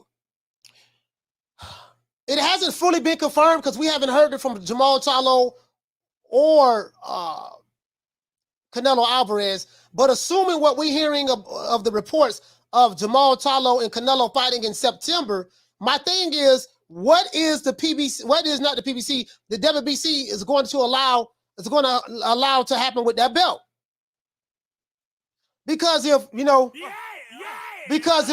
Charlo is going to move up to 168 to fight Canelo, then surely you're going to have to free that belt up. You get what I'm saying? Like, are you going to allow him to move up? And I know what people are going to say, well, they let Canelo do it. That's the only difference is that Jamal Charlo has been inactive for it going on over 2 years. You can't be inactive for 2 years. And then I'm going to have a fight move up to another weight division to fight Canelo while still holding the belt at middleweight, the weight division that you've been inactive in. Like, they're going to have to elevate. They're going to have to strip Jamal Charlo and elevate Carlos Adames. He's going to be the email champ, but that's what they're going to have to do. Shut up! That's what they're going to have to do. Bust a cap up in your ass. That's what they're going to have to do. You wish you could work it the way I do. You get what I'm saying? That's all I'm saying. The fuck? Yes, sir. Hey, what you say, Jamie? You said, yeah, he needs to drop that belt because he's been holding it for 2 years. So that's my whole point. He's been holding it for 2 years, Jamie. And if he gonna get the bag fighting Canelo, fine. There ain't nothing wrong with that. There's nothing wrong with that. But you still gotta give like Carlos Adames. Like Carlos Adames is the Debbie. Like Carlos Adames is in the same position in middleweight that David Benavidez is in as super middleweight. Carlos Adames is the WBC. I think he's the WBC interim champion. As a matter of fact, let me pull this up.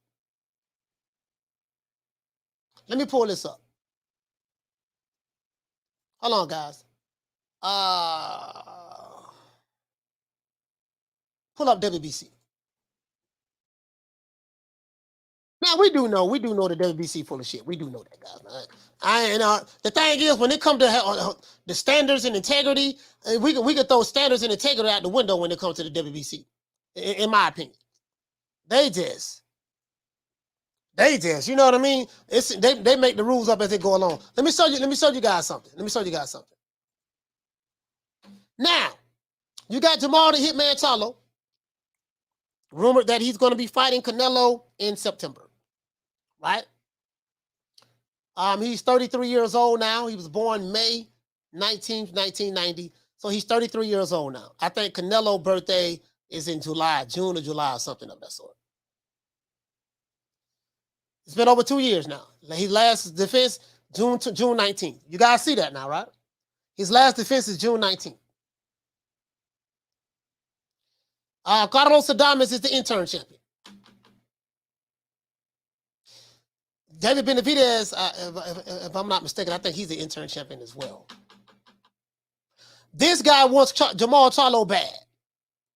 Jamal Charlo's going to avoid this man like the bubonic plague. He's going to avoid him because he's going to get Canelo, right?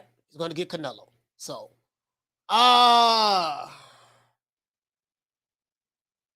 man, the middleweight division look like trash. Look who ranked over here in the middleweight division. Well, that's I'm not even going to look at WBC rankings. I'm not going to look at WBC rankings. They got Gennady Golovkin because he dropped the belt. Yeah, I'm not even going to look at WBC rankings. Let's look at BoxRec. Let's see what BoxRec have. Let's go to ratings. Let's go to ratings right quick, guys. Let's look up. We're going to go to middleweight.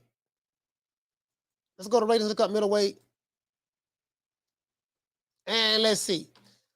All right, this is the middleweight division. Gennady Golovkin, they got him as a champion, but he dropped all his belts. I guess they got him as a supreme champion. Oh, the reason why they have him the supreme champion because Jamal Charlo is an inactive fighter. He hasn't fought in 2 years, so this is why he's not ranked. Liam Smith, Chris Eubank Jr., Carlos Adames, Miriam, I don't know how to pronounce the dude's last name. They got Janabek right here, ranked number 6. Both of them from Kazakhstan. Both of these guys from Kazakhstan, okay. Janabek 14-0, this guy 19-0. Janabek is the WBO champion. Well, on both of these guys in Oxford, California, okay. Michael Zarafa, he's from Australia. Austin Williams is from Houston, Texas. He's 14-0. And they have Felix Cash, 16-0. Sugar Shane Mosley Jr. Yeah, the middleweight division trash. The middleweight division is trash. It ain't nothing here. There's nothing here. The middleweight division is trash. Like, literally. Shout out to Pound for Pound King. He said, good morning, Cole. Salute to you, fam. Yeah, there's nothing really here. So, I mean, the biggest name is Jamal Charlo. Well, Triple G. But Triple G dropped his other 2 belts. So Triple G is beltless right now. He doesn't hold any titles. He dropped the IBF and the WBA. And then Jamal have the WBC and Janabek has the WBO. So let's go over here to the super middleweight division. Let's go to the super middleweight division. It's a shame. It's a shame, dog. It's a shame because the middleweight division is a historical division. From the Carlos Monzons to my main man passed away. I'm looking right in his face. Marvelous Marvin Hagler. You had quite a few people pass through there. You get what I'm saying? I think Julian Johnson passed through there, but he was definitely a beast at 154.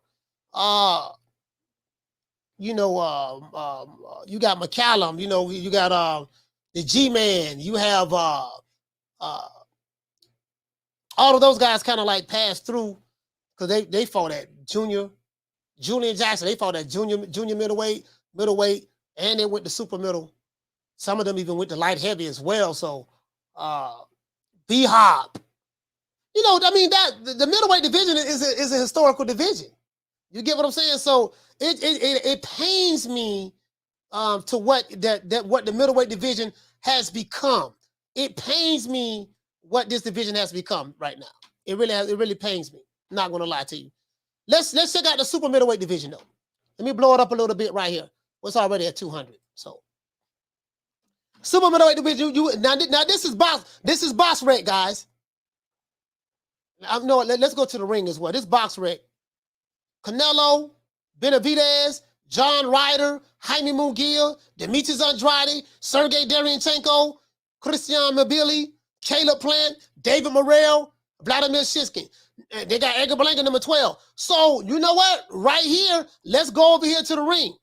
Let's go to the ring. Now, the ring, We got David Benavidez, Plant, Billy, Morel, Ryder, Eric Benazian, Anthony Durrell. They have Zach Parker, Jaime Munguia, and they have Vladimir Shiskin, right? So, I mean, the super middleweight division is a little bit better. It's a little bit better. The middleweight division, the middleweight division is just, the middleweight division, bro, is just a damn desert. True. It ain't nothing there, bro. It ain't nothing there. It ain't nothing there, bro. Literally right now, bro. Right now, bro, the way the middleweight division is looking, boy, I got two fighters right now that are about to run through the whole division. Oh, pussy ass nigga, what's going on, boy? I'm telling you, boy, I'm knock your fuck ass out, boy. Blow for blow, pound for pound, nigga. I got the title, nigga. I'm telling you, boy, finna knock one of you what kind of niggas out. Nigga, I got these hands, nigga. I'm throwing them paws at the nigga, finna knock your ass down again, nigga. Get your ass back up, nigga. Don't run, nigga. I'm telling you, boy, I want all the smoke, nigga. I'm throwing them paws, nigga. I'm putting them hands on you, nigga. I told you what I'm gonna do to you, nigga. Catch you with the check left hook, nigga. I told you, boy, pound for pound, nigga. I'm the best. This more action than any Devin Haney fight. Put these paws on you, nigga. I told you, I got you backing up, nigga. Nigga, watch that check left foot, knock your ass down again, nigga. I'm telling you, boy, it is what it is, nigga. I'm gonna make it do what it do. I'm telling you, boy, we ain't even playing over here, boy. Yeah, man. I'm like, you get what I'm saying? I'm like, bro, everybody say, you get what I'm saying? It just right now, man. The middleweight division, boy, ain't looking good at all, bro. The middleweight division ain't looking good at all, man. Like, it's just, man, damn. You get what I'm saying? That's probably why they haven't stripped Jamal Charlo. They're probably like, oh, you know, it really ain't nothing there right now. And we strip you of the belt. Who we gonna give it to? I mean, we can give it to Carlos Adames, but Carlos Adames ain't got no fans. David Morrell ain't got no fans. You get what I'm saying? So it's like, I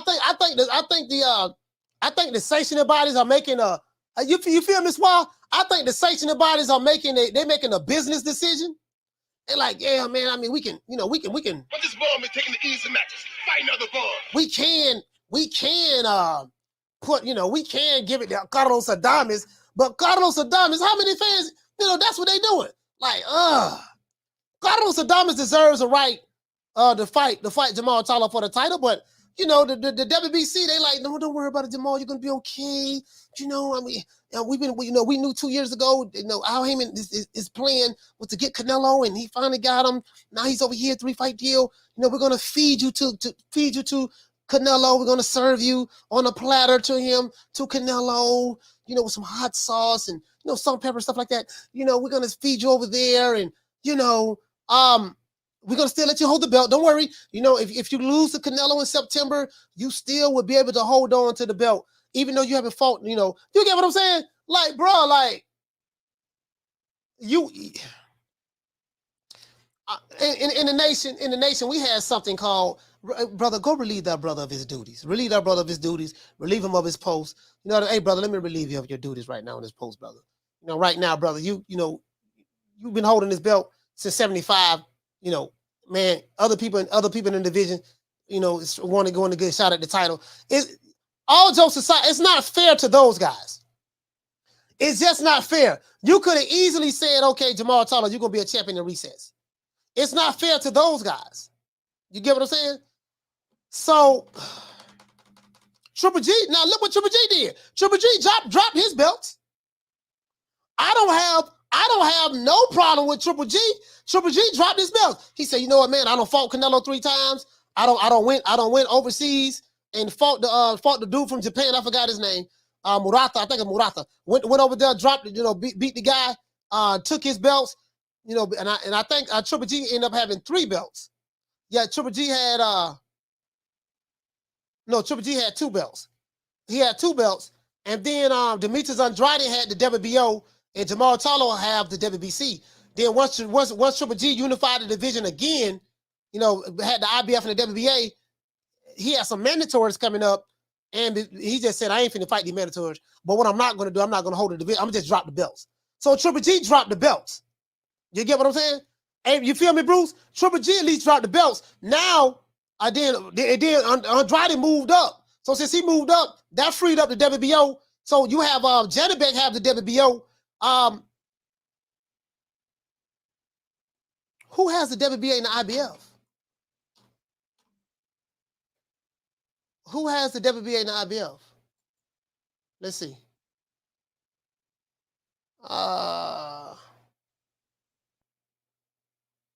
Damn. Janabek has the WBO. Hold on. Janabek has the WBO. Jamal has the WBC. Who has the Laura has the WBA? All right, shout out to Cool K. Shout out to Cool K forever. Laura has the WBA. Yeah. You're right about that. Eris Landy, Laura has the WBA. So who has the IBF? Let's pull up the IBF. Let's pull them up. See, this shit confusing. Hey, you get what I'm saying? This shit be confusing, dog. Like, this shit here be that. This shit be blowing me, bro. Like, this shit be. Who got the IBF? Falcon and Laura. So Falcon. Oh, Falco. Oh, Falco has the IBF. Let's see. Falco has the IBF, huh? Let's go right there. All right, yeah, you're right. So let me let you guys see this here. He's right. So Janabek has the WBO. Jamal has the WBC. Eris Landy Laura has the WBA. And where is... No, I think the IBF vacant. It said the champion title vacant. So, yeah, the champion title is vacant. I think Falco has a fight coming up, though. I think Falco's supposed to wallow. He's supposed to wallow with somebody. Let's go to BoxRec. I think Falco is supposed to wallow with somebody for that vacant title. Oh, he's from Brazil? When is his next fight? Okay, here we go right here. Falco is fighting, he's fighting some guy named Vincenzo Gualtieri. He's fighting somebody by the name of Vincenzo Gualtieri, right? They're fighting on July the 1st. And they're fighting for the vacant IBF title. So this is this is the belt that what's my man name? Triple G vacated that belt. Remember, Triple G vacated the WBA and the IBF. So one of these guys gonna be a Vincenzo Gualtieri. Where is he from? You Holly? What the fuck? Let's look this up. Where this country from? Anybody know where this country? Where is this country from? Where is this country at? Located? Wuppertal? Anybody know where this country located at? I ain't never heard of that country. Yeah, the IBF vacant. I see that. Oh, it's in Germany? Why they don't just put Germany then? I don't know the city. Why they don't just put Germany? Just put Germany. You get what I'm saying? Just put Germany. What did you say, Tim? You say Belgium? Just put Germany. Wuppertal. Yeah, I mean, you get what I'm saying? Because I'm confused like a motherfucker. Shit. What the hell is a Wuppertal? You get what I'm saying? That should have just said Germany. You got to say something that everybody familiar with. You get what I'm saying, Swah? Say something that everybody's familiar with. Like JC just said Germany.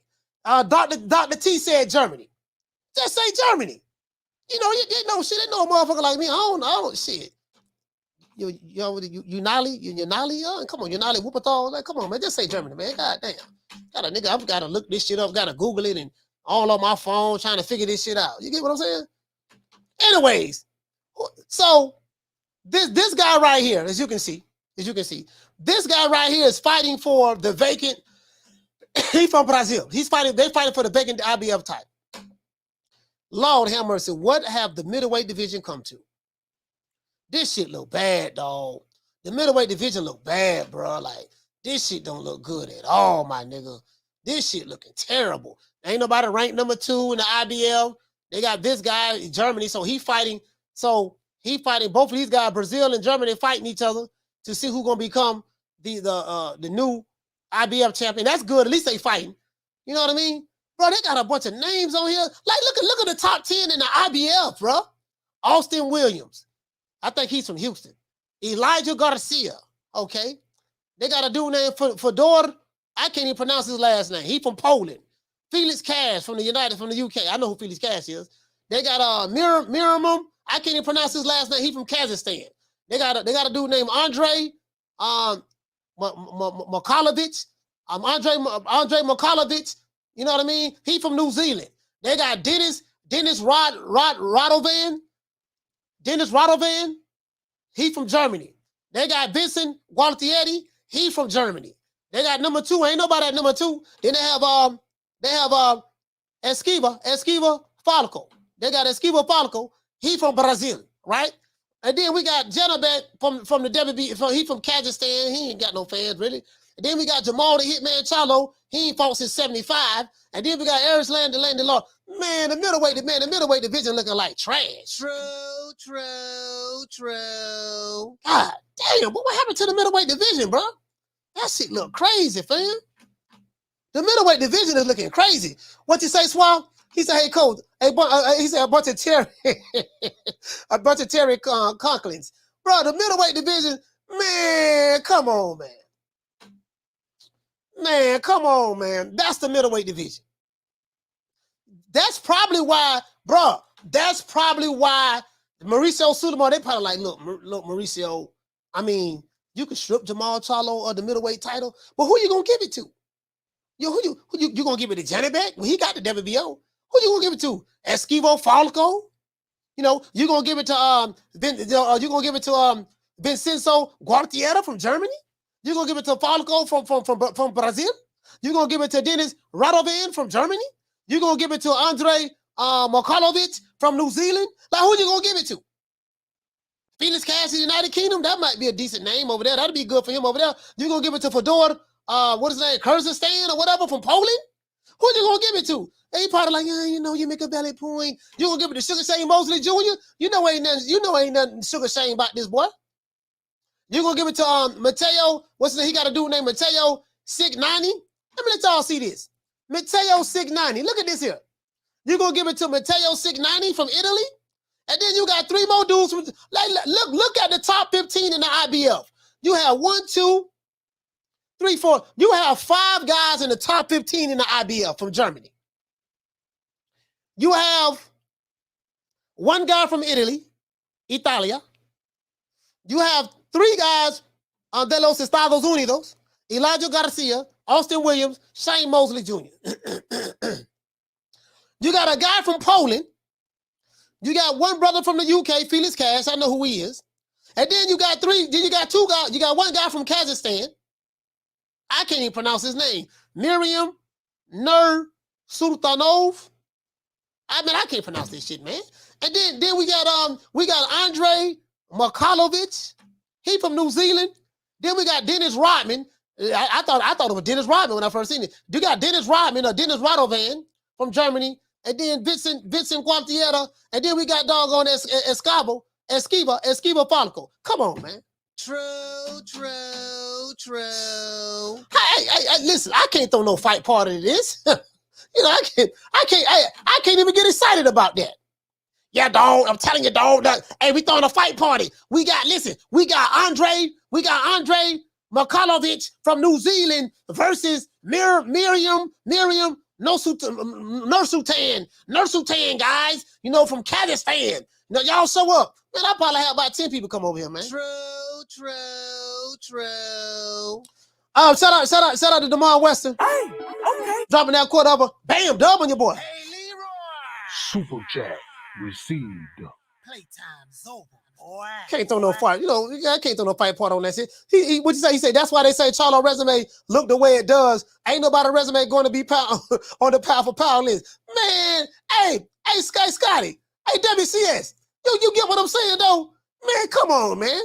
What you look like throwing a fight party? Hey, yeah, man, coach, man, I'm telling you, man. Yeah, man, we throwing a fight party, man. Who you throwing a fight party for? I got Dennis Rodman, dude named Dennis Radovan from Germany versus Vincenzo Guartieri. You got Guartieri. You get what I'm saying? I got Esquiva Falco from Brazil versus doggone Miriam Nursultanov. You know what I mean? From Kazakhstan. Like, come on, man. Ain't nobody gonna show up to that. They barely showed up. They barely showed up to Edgar Berlanga. We did a fight party for Edgar Berlanga. They barely showed up for him. True. Hey, shit. If they barely show up for Edgar Berlanga, you know goddamn well they ain't showing up for doggone Vincent Quartietti. You get what I'm saying? Yeah, Jamal Charlo. You know, I don't think. Another thing too. Let me ask you guys a question. Do you think that Jamal Charlo is going to come back down to the middleweight division? What do you guys think? You think he's gonna come back to the middleweight division? I think once he move up to 168, to fight Canelo, I don't think he's gonna come back down to 160. I don't think he's gonna come back down to 160. I don't. You get what I'm saying? And let's see. Doggone shit, man. It ain't nothing but tomato cans in the doggone middleweight division. Shit, man. Maybe hey, I'm sitting there talking trash about Jaime Munguia. Jaime, he just a baby. You know, he fighting all the tomato cans. Shit, it ain't nothing but tomato cans. But this ball been taking the easy matches. Ain't another ball. Shit, hey, it ain't nothing else. Like, hey, who you want me to fight? Who you want to fight? Dog, okay, I tell you what. Jaime, we want you to, okay, check this out. I got something for you. Hold on. Let's go to the ring. Let's go to the ring right quick. Let's go to the ring ratings. Let's go to middleweight. Let's go to the ring ratings right now. Check this out. This what it is. You get what I'm saying? They got Big Bad. Who they got right here? The title, I guess the main champion vacant right here. Yeah. Triple G still number 1, middleweight. They got Jenna back. He ain't got no fans. They got Carlos Adames. He ain't got no fans. Bro, this is a good fight. I wouldn't mind seeing Carlos Adames and Janabek have a unification. Well, you know what? Carlos Adames ain't got no belt, so he got a Reggie belt. What he got? The North Atlantic? He got a North Atlantic. I think he got the NATO belt. Carlos Adames has the NATO. No, he ain't got the NATO belt. I think he's the interim champion. Carlos Adames is the interim champion for the WBC. I wouldn't mind seeing the brother from La República Dominica, you know, contra Janabek, right? I wouldn't mind seeing that fight. Ain't neither one of them got no damn fans, so I don't know how that fight gonna sell. But that ain't the point. That ain't the point, you know. Anyway, but you get what I'm saying though. Sergey Derenchenko, he lose all his step-up fights. For some reason, he can't catch a break. He lose, but he's a good fighter though. Sergey Derenchenko is a good fighter. This a dude name I couldn't pronounce. Miriam Nursutanov. He from Kazakhstan. Sergey Derenchenko from Ukraine. Arislan Lara, he from Cuba. But he old. Liam Smith, they got Beefy. Now, I like Beefy now. Beefy, I fuss with Beefy. I like Beefy's Derenchenko and Lara. Then we got Chris Eubank. Chris Eubank only fight domestic fights. Every fight he have is the domestic fight. Then we got Felix Cash. Now, Felix Cash, I like Felix Cash. And then we have Elijah Garcia, right? That's the middleweight division. That's what we have right there. Jaime Munguia ain't there no more. You get what I'm saying? So it is what it is. It ain't really nothing. It ain't really nothing that jump out though. You know. Shout out to Marquis. Marquis, what's going on, fam? What did you say? You said you put fights like that as a co-main event. Yeah. Marquis, you right about that. See, none of these names that I'm mentioning, you cannot make them a headliner. You make them a co-main, like you said, Marquis. Put them on the undercard of Canelo Jamal Charlo. You say Felix Cash is decent. Yeah, Felix Cash is decent. I like Felix Cash. But you gotta put him on the undercard of Jamal Charlo and Canelo. Right? You put him on that undercard. Jamal Charlo and Canelo, put him on that undercard. You say, yeah, Tim Tszyu. Yeah, Tim Tszyu at 154. Tim Tszyu at 154. You get what I'm saying? You put them on the undercard because it's hard trying to sell these foreign fighters over here in the United States. It's hard trying to sell these foreign fighters over here in the United States. Let me say it 3 times like Dr. Umar Johnson. It's hard trying to sell these foreign fighters over here in the United States. You get what I'm saying? I think Lomachenko built like a cult-like following over here in the U.S. Shout out to Light Skin Lou. He built like a cult-like following over here. You get what I'm saying? He built like a cult-like following, you know, but outside of that, you know, I mean, it's kind of hard to build these foreign fighters like that over here. Get out while you can. Don't get a sucker no statue. Give them guts. You know that's what they were saying about doggone what it was. They said that's what put HBO out of business. Now I don't know how true that is. I think Boston Pilot maybe was on a decline. But you know, remember HBO? They started trying to promote those Eastern European fighters real heavy. Not Sergey Darychenko, but the Matrix. What the guy the Matrix is? I forgot his goddamn name. Lomachenko. What's my main man name? Sergey Kovalev. You know, Triple G. They went all in on those fighters, and guess what? That shit went flop. If I take your woman who never been out the United States a day in her life, if I take your woman who never been out the United States a day in her life, if I take your woman who never been out the United States a day in her life and take her with me, she spent a week in Africa with King Kong Alexis. She's going to spend a week in Africa with King Kong Alexis. Do you think she ever coming back home to you? Let's just be honest. If I take her on a ride with the prince, do you really think she coming back home to you? I'm going to drink to that. Next Negro who hate, I'm going to snatch your chick. Hey, you know what? I've been listening to Umar Johnson so much that I'm starting to talk like him. True. Babe, you know, if I, you know, baby, is there any way that I can get your name? What? I said, Honey Dip, is there any way I can get your name? My name is, I say, Honey Dip, is there any way I can get your name? You know what I mean? You know, see, sister, what we got to do, we have to transform our thoughts on the perpendicular square so that we can have a higher understanding, you know what I mean, of certain situations that operate on a low vibrational frequency.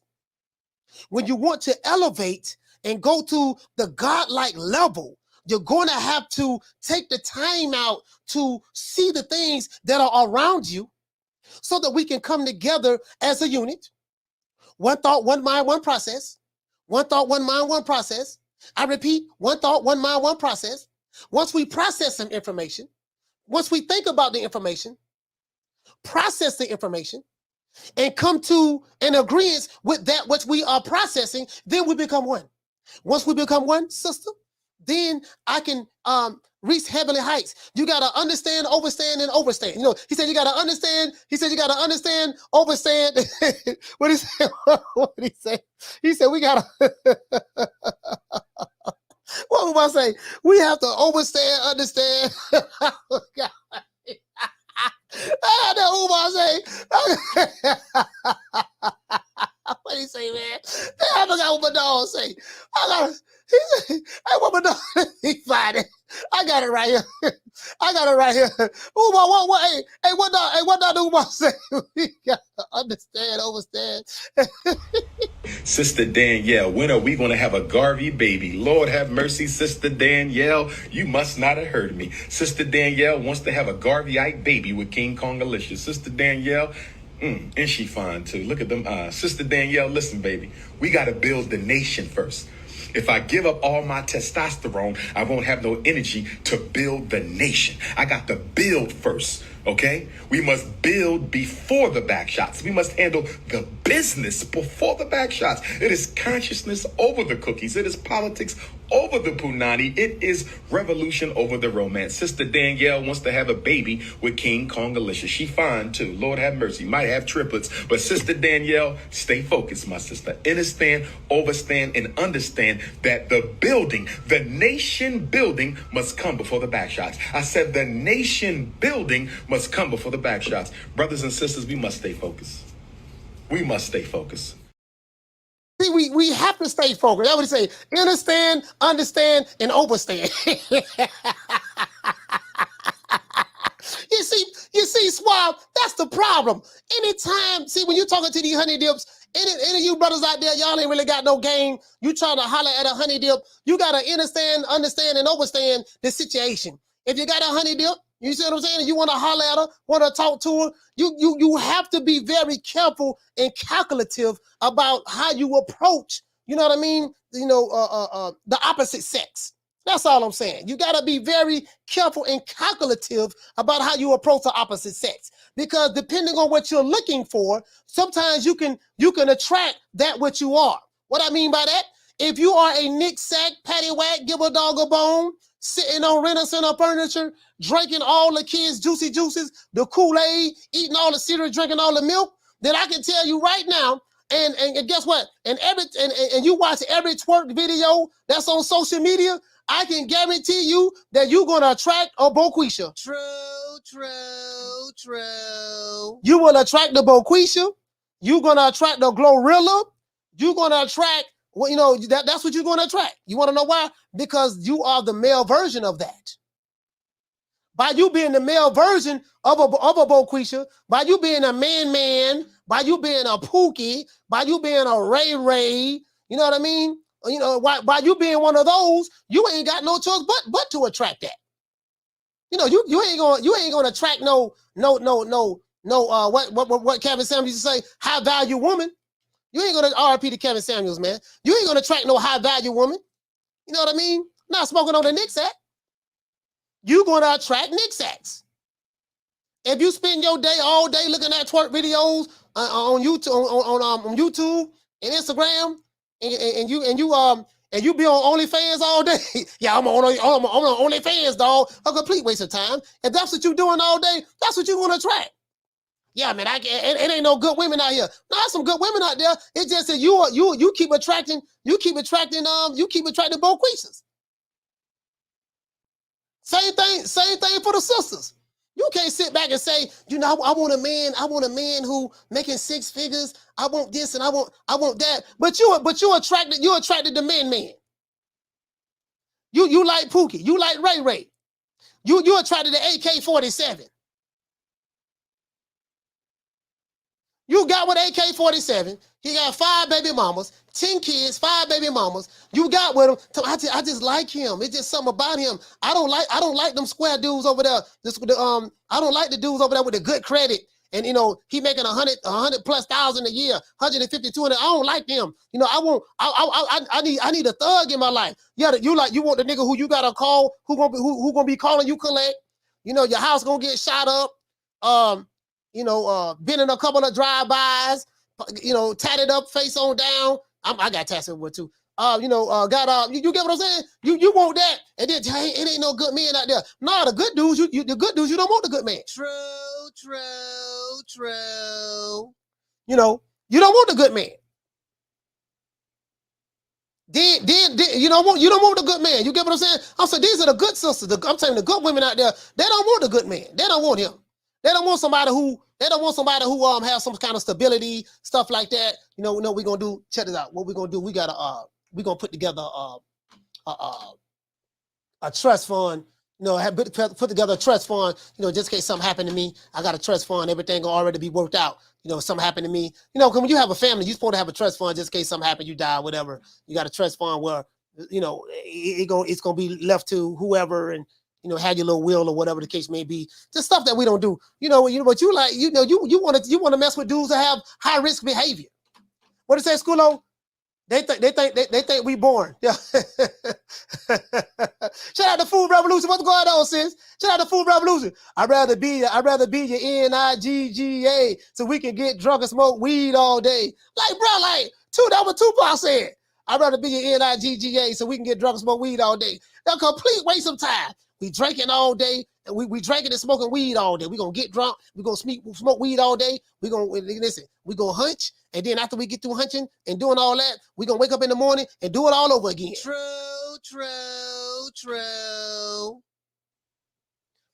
You don't listen. You don't gave up all the good cootie cat in your 20s and 30s, and then by the time you realize what's going on, by the time you hit about in your late 40s, hit 50, you talking about you want a good man. No, but I was trying to holler at you 20-some years ago. I was trying to holler at you 20-some years ago when you was prime real estate.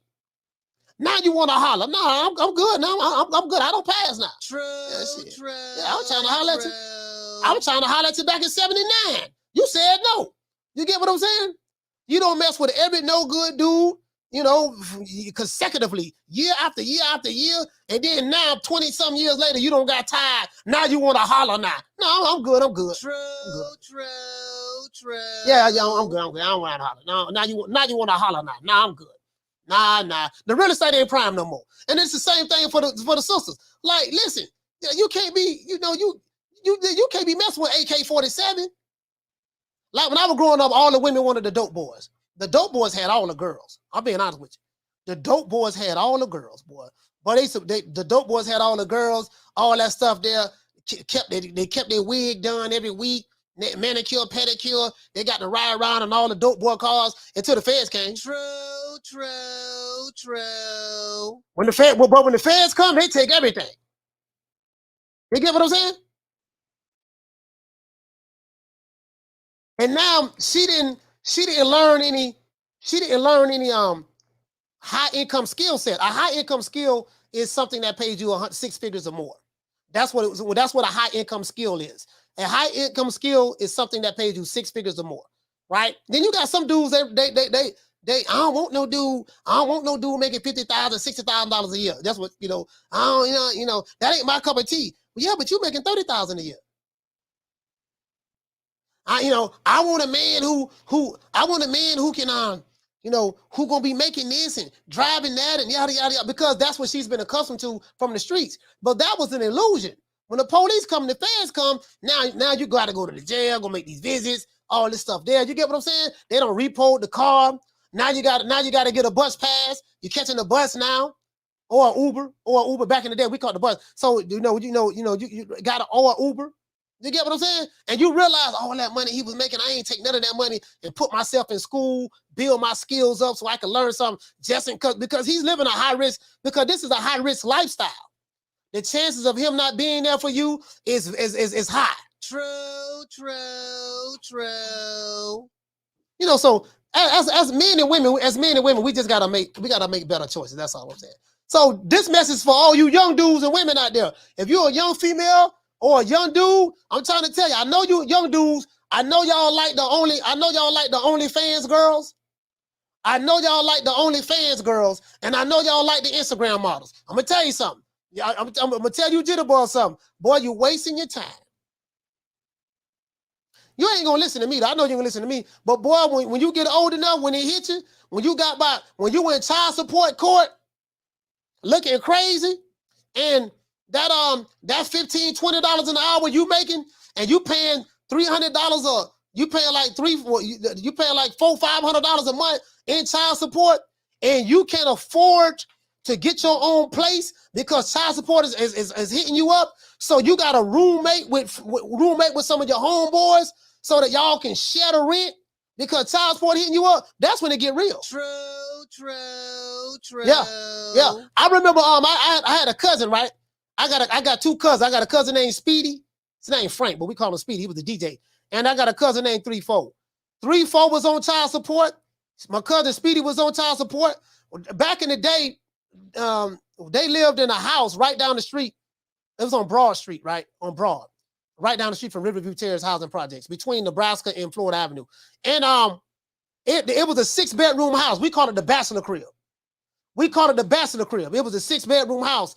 And you know why 6 men had to live in that house? Because all of them was on child support. True.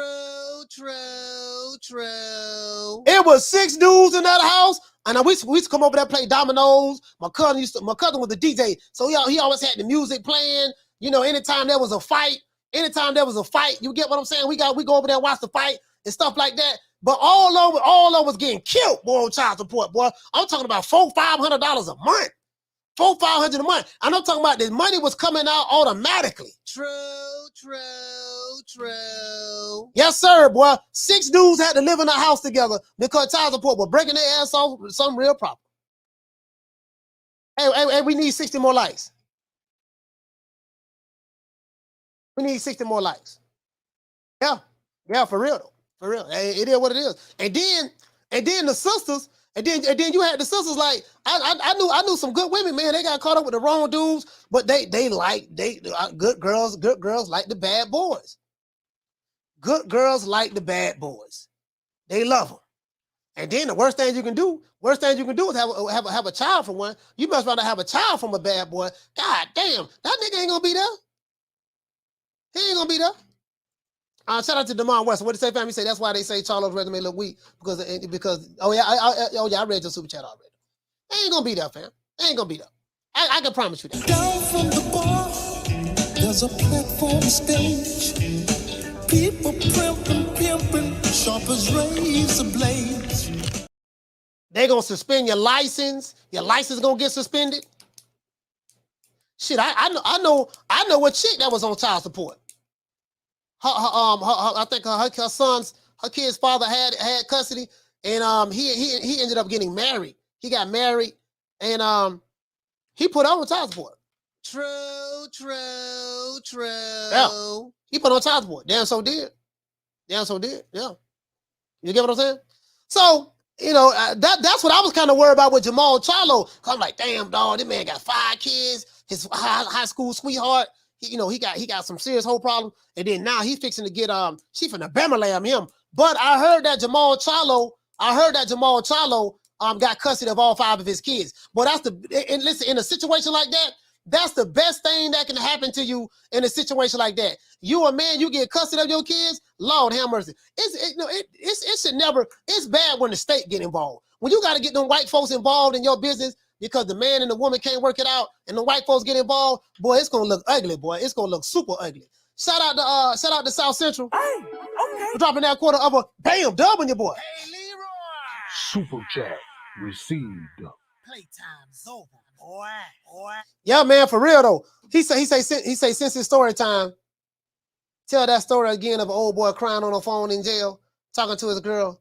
I think she cheating, and he was crying. Oh yeah. Down from the bar, there's a platform stage. People pimping, sharp as razor blades. Yeah, but I'm just saying, bro. Like, you get what I'm saying? Some of these sisters, man. Some of these sisters, man. Like y'all gotta leave young little AK alone. Little AK gonna get you shot. He ain't gonna be there. I gotta go to his mama house, and the dope boys got all the girls back in the day because of the lifestyle. Because you got poor people always trying to look rich because of the lifestyle and this and that. The dope boy lifestyle game over with. I'm finna save you women some headaches, some young chicks who may be listening to this show. I'm finna save you some headaches. The square dude, the dude that you looking at is square, that he ain't the most popular guy in the world. He ain't popping. That's the guy you want to holler at. True.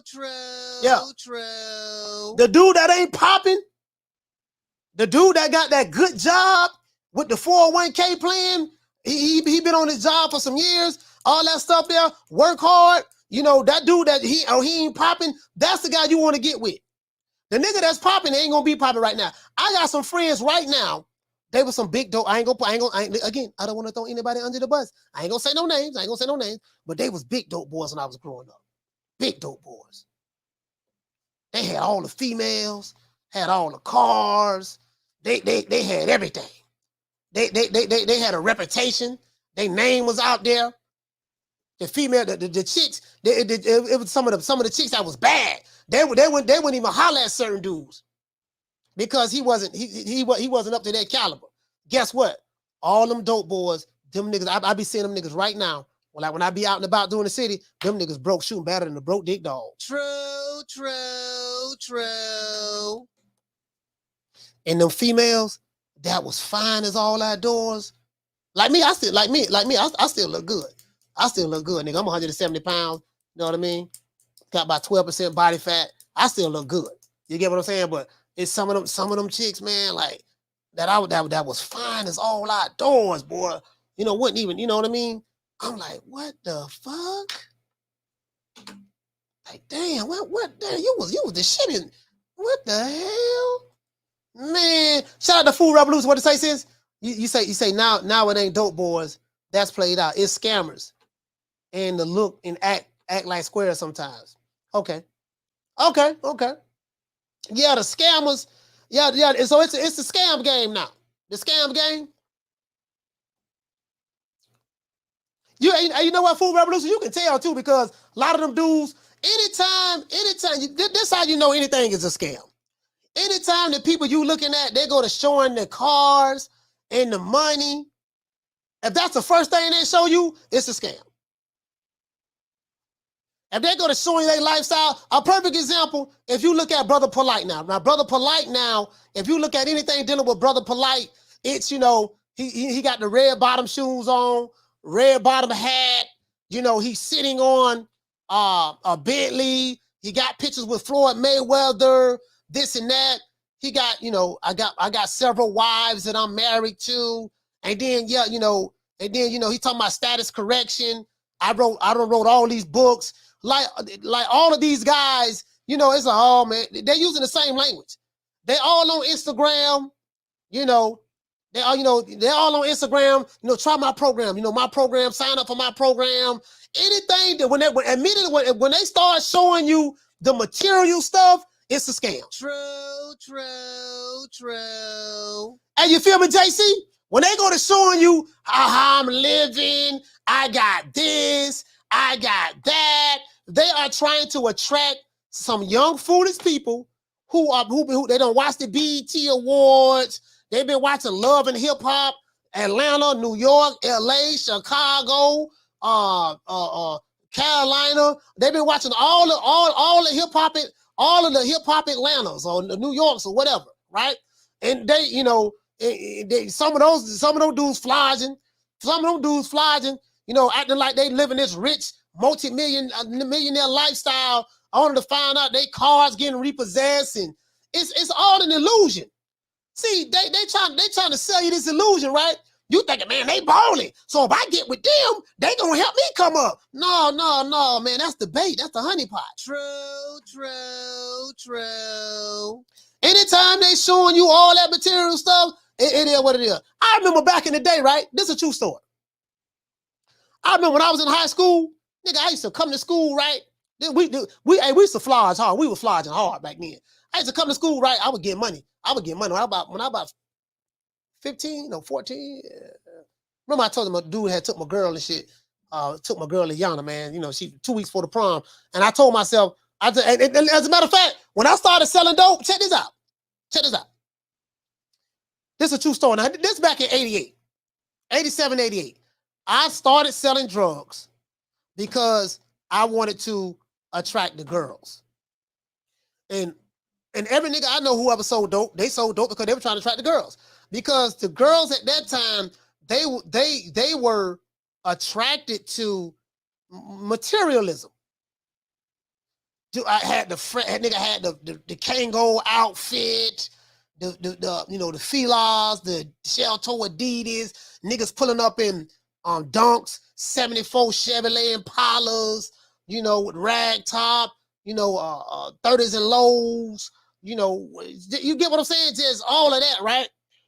And these dudes used to pull up at the school. Right? And right when school was out, they'll pull up at the school. And when they pulled up at the school, all the honey dips was crazy. Like that's what they was into. So if you was a guy who didn't have all on the fresh clothes and the fresh gear, you know, they wasn't checking for you like that, right? So anyways, make a long story short, I told you about the girl Ayana, my girlfriend. We was running track together. You know, we dated damn near entire school year. This is my first real authentic girlfriend.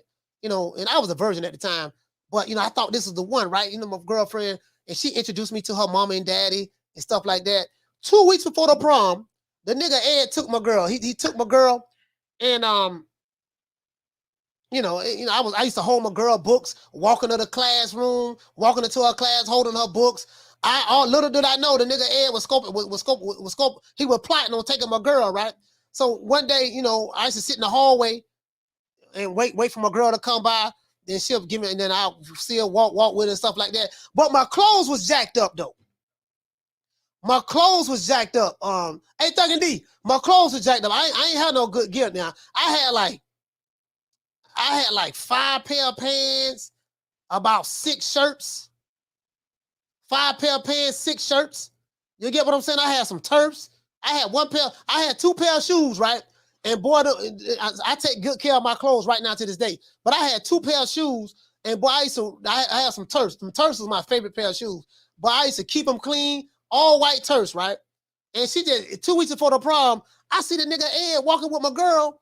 Ed was tall too. You know, I ain't even 5'6", I'm a little nigga. You know, Ed like 6'1". Ed like 5'11", 6 feet tall, right? He got my girl. He holding her arm on the right arm, and he holding her books in his left arm, and he walking by, and he looking at me like, he mugging me too. He like, yeah, nigga, I got your bitch. You know what I mean? Like, he mean mugging me too, dog. Mean mugging me with my girl. And she got her head up in the air like she ain't even paying me no attention. Nigga, I had tears in my eyes. True. Hey, Dougie D, boy, I was devastated. Boy, I had tears in my eyes. My bottom lip was trembling a little bit. I was in shock. What the fuck up? So I'm in class. Me and my brother Herman. I got a brother named Herman, right? Me and Herman in class. I'm like, man, we in social studies. We was in a teacher classroom named Mr. Yarin. I still remember my social studies teacher name. His name was Mr. Yarin, right? I'm like, man, I'm fucked up, man. I'm like, the bell rung. When the bell rung, I know she going to her locker. I run straight to the locker, right? That was the longest class period ever, bro. It seemed like it took forever for that period to end in that class, right? It was social studies class. I ran to her locker room, ran to her locker, dog. She had on a jean skirt. She had on a jean skirt, right? And she was bow-legged too. You gotta know I'm crazy about the bow-legged. She was bow-legged too. And Yana, she wasn't all that pretty, but it was my first girlfriend, but she was fine. She came to the locker room, bro. Nigga, I had tears in my eyes, lip trembling. I said, Yana, baby, what you doing with Ed? This is exactly what I said. I said, what you doing with Ed? Why you walking with Ed? She said, I just don't want you no more. Opened up her locker, grabbed her books, closed the locker, locked it. With me standing right there, Ed came walking by at the right goddamn time. She gave Ed her books, locked arms with Ed. Ed looking at me, mean mugging me, bobbing his head up and down, and walked off with my girl. True. Nigga, it was at that moment I decided to jump in the game and start hustling. Nigga, I can't. Hey, Dougie D. Boy, when I got back, when I started hustling that summer, dog. Nigga, when I came back to school, nigga, I had everything. Nigga, I had felines, corduroys, silk shirts, shell-toe Adidas. I had all-star Converse. We just call them all-stars. Converses. I had British Knights, Bucks, Buffalinos. Nigga, I had everything, bro. When I came back to school, my freshman year in high school, man, I had all the honey dip. True. Bro, I'm talking about females I couldn't pull the year before. That next year, I just went to looking better. You know what I mean? I just went to looking better. I'm like, oh, okay, yeah, she told me no last year. Now she wanna holler. She wanna holler now. You know what I mean? But that's where I developed my game from. When I developed my talk game, yeah, it was at that point right there. He took my girl. Nah, guess what? Check it out though. Hey Nick, I saw Ed, right? Me and him friends on Facebook, right? I saw Ed, the man Snaggertooth. Hey Nick, I saw Ed now. He's Snaggertooth. I said if I ever see him in the, like we run across each other in the street, I'm a mean mug him and look him up and down like he did me back in '88. When he took my girl, he looked at me. He was mean mugging me and had my girl back in '88. I said if I ever see him, I'm gonna look him up and down and be like, yeah, nigga, what's happening? What's happening now? You know what I mean? Cause right now, boy, I'm living. Right now, we living real good right now. So, but Ed, he's Snaggertooth now, struggling. He's struggling. I don't know what Ayana doing. But he's Snaggertooth, he's struggling. I'm like, man, yeah, man, you feel me? You know what I mean? It is what it is, man. Shout out to Jaime Rivera. What's going on? Yeah, look, he took my girl there 2 weeks for the prom. Yeah, man. No, I want to. Hey, if I could run across Ayana again, if I ever see Ayana, I kind of forgot what she looked like though. If I ever see Ayana Williams, if you listening to this broadcast, yeah, I'm talking about you. If I ever see you, you better be looking good too. You better be looking good. If you looking raggedy, hey, shout out to Food Revolution. You said all the light skinned dudes with long hair and braids in high school in the 90s were bald by 25.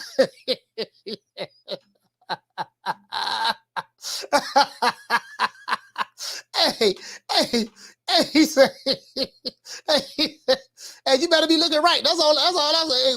Hey, cause I'm petty, boy. I remember everything. Boy, I remember everything, bro. I don't forget nothing, boy. I'm like, yeah, I remember I tried to holler at you. You said no. Yep. Remember I tried to talk to you back in 88. You said no. Yep. I remember I was trying to holler at you in 89. You was acting real sporty. Say I ain't making enough money. Yep. Remember you? Oh yeah. I remember you too. I remember you. I remember you back in 87. I remember you back in 87. You know what I mean? You flaked out on me, told me you were gonna give me some. You ain't do that. You know what I mean? Yeah, I remember you. Hey, I'm that dude. Hey, listen, I'm that dude that we ever have a high school reunion. And we have a high school reunion. I'm gonna be like Martin was. I'm gonna be like, okay, yeah, all right, yeah, I remember. That's Laquita. Hey, Laquita, how you doing? God damn, Laquita, what happened to you, girl? What happened to you, Laquita? Yeah, what's going on? You know, hey, Malachi, how you doing? Yeah, what's good, Laquita? What's happening? I'm gonna dap it up right quick. Bam, okay. Laquita here. Okay. Yana. Oh, there go Yana. God damn, look at Yana. Looking like a Demaware trailer. Okay, God damn, I see Yana over there. Yeah, what's going on, Yana? Oh, you and Ed still together, huh? Okay, you and Ed. Okay, cool. Ed, what's up, boy? What happened to your teeth? You lost your teeth? You all right? Okay, cool. You and Yana still together. That's good, man. Good looking out, baby boy. Good looking out. Y'all got 5 kids? Okay, cool. That's good. Woo, Lord, dodge the bullet with that one. Okay, Boquisha, that's Boquisha. Boquisha, what's up, girl? God damn. All right. Where you live at? Oh, you still over there? You over there in the project? Oh, okay. Wait, where Man at? Man, you know, Man was balling back in the day, but he had all that dope boy money. Where he at? Oh, Man, and he just got out the feds right now, and he living with his mama, and you know, he don't take care of his kids. I got to put him on child support and all that there. Yeah, I don't want to hear all the problems. Oh, okay, Boquisha, I'll holler at you. You know what I mean? Like, that motherfucker nigga with a pen and pad, nigga taking notes. It got there. Hey, Boeasy, what you say, Boeasy? You say check off the list. Yeah. Listen. I got a female friend of mine, right? Well, this is a true story. She was her name was Dolores. Her name is Dolores. Dolores was smart in hell in school. She used to wear some thick ass glasses, right? She used to wear some thick glasses, but she was smart as hell. Everybody used to be copying off her paper. She was pretty, she was fine, but she was like a female nerd, right? The dudes ain't really want to talk to her because she wasn't the popular girl. Dolores wasn't one of the popular girls. You know what I mean? You know, back then, all the dudes wanted the popular girls. She wore regular clothes, and dudes wasn't really trying to holler at her like that. Her mama wouldn't really let her go out nowhere. She made straight A's in school, this and that. Man, motherfucking Dolores, man. Man, I messed around and saw goddamn Dolores about, when this was.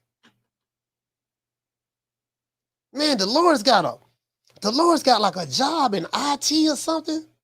But she was an engineer or something of that sort. Man, I saw, she said she was making like, when that was? Damn. I'm trying to think what year that was. Dang, she was making like $150,000, $160,000, something of that sort.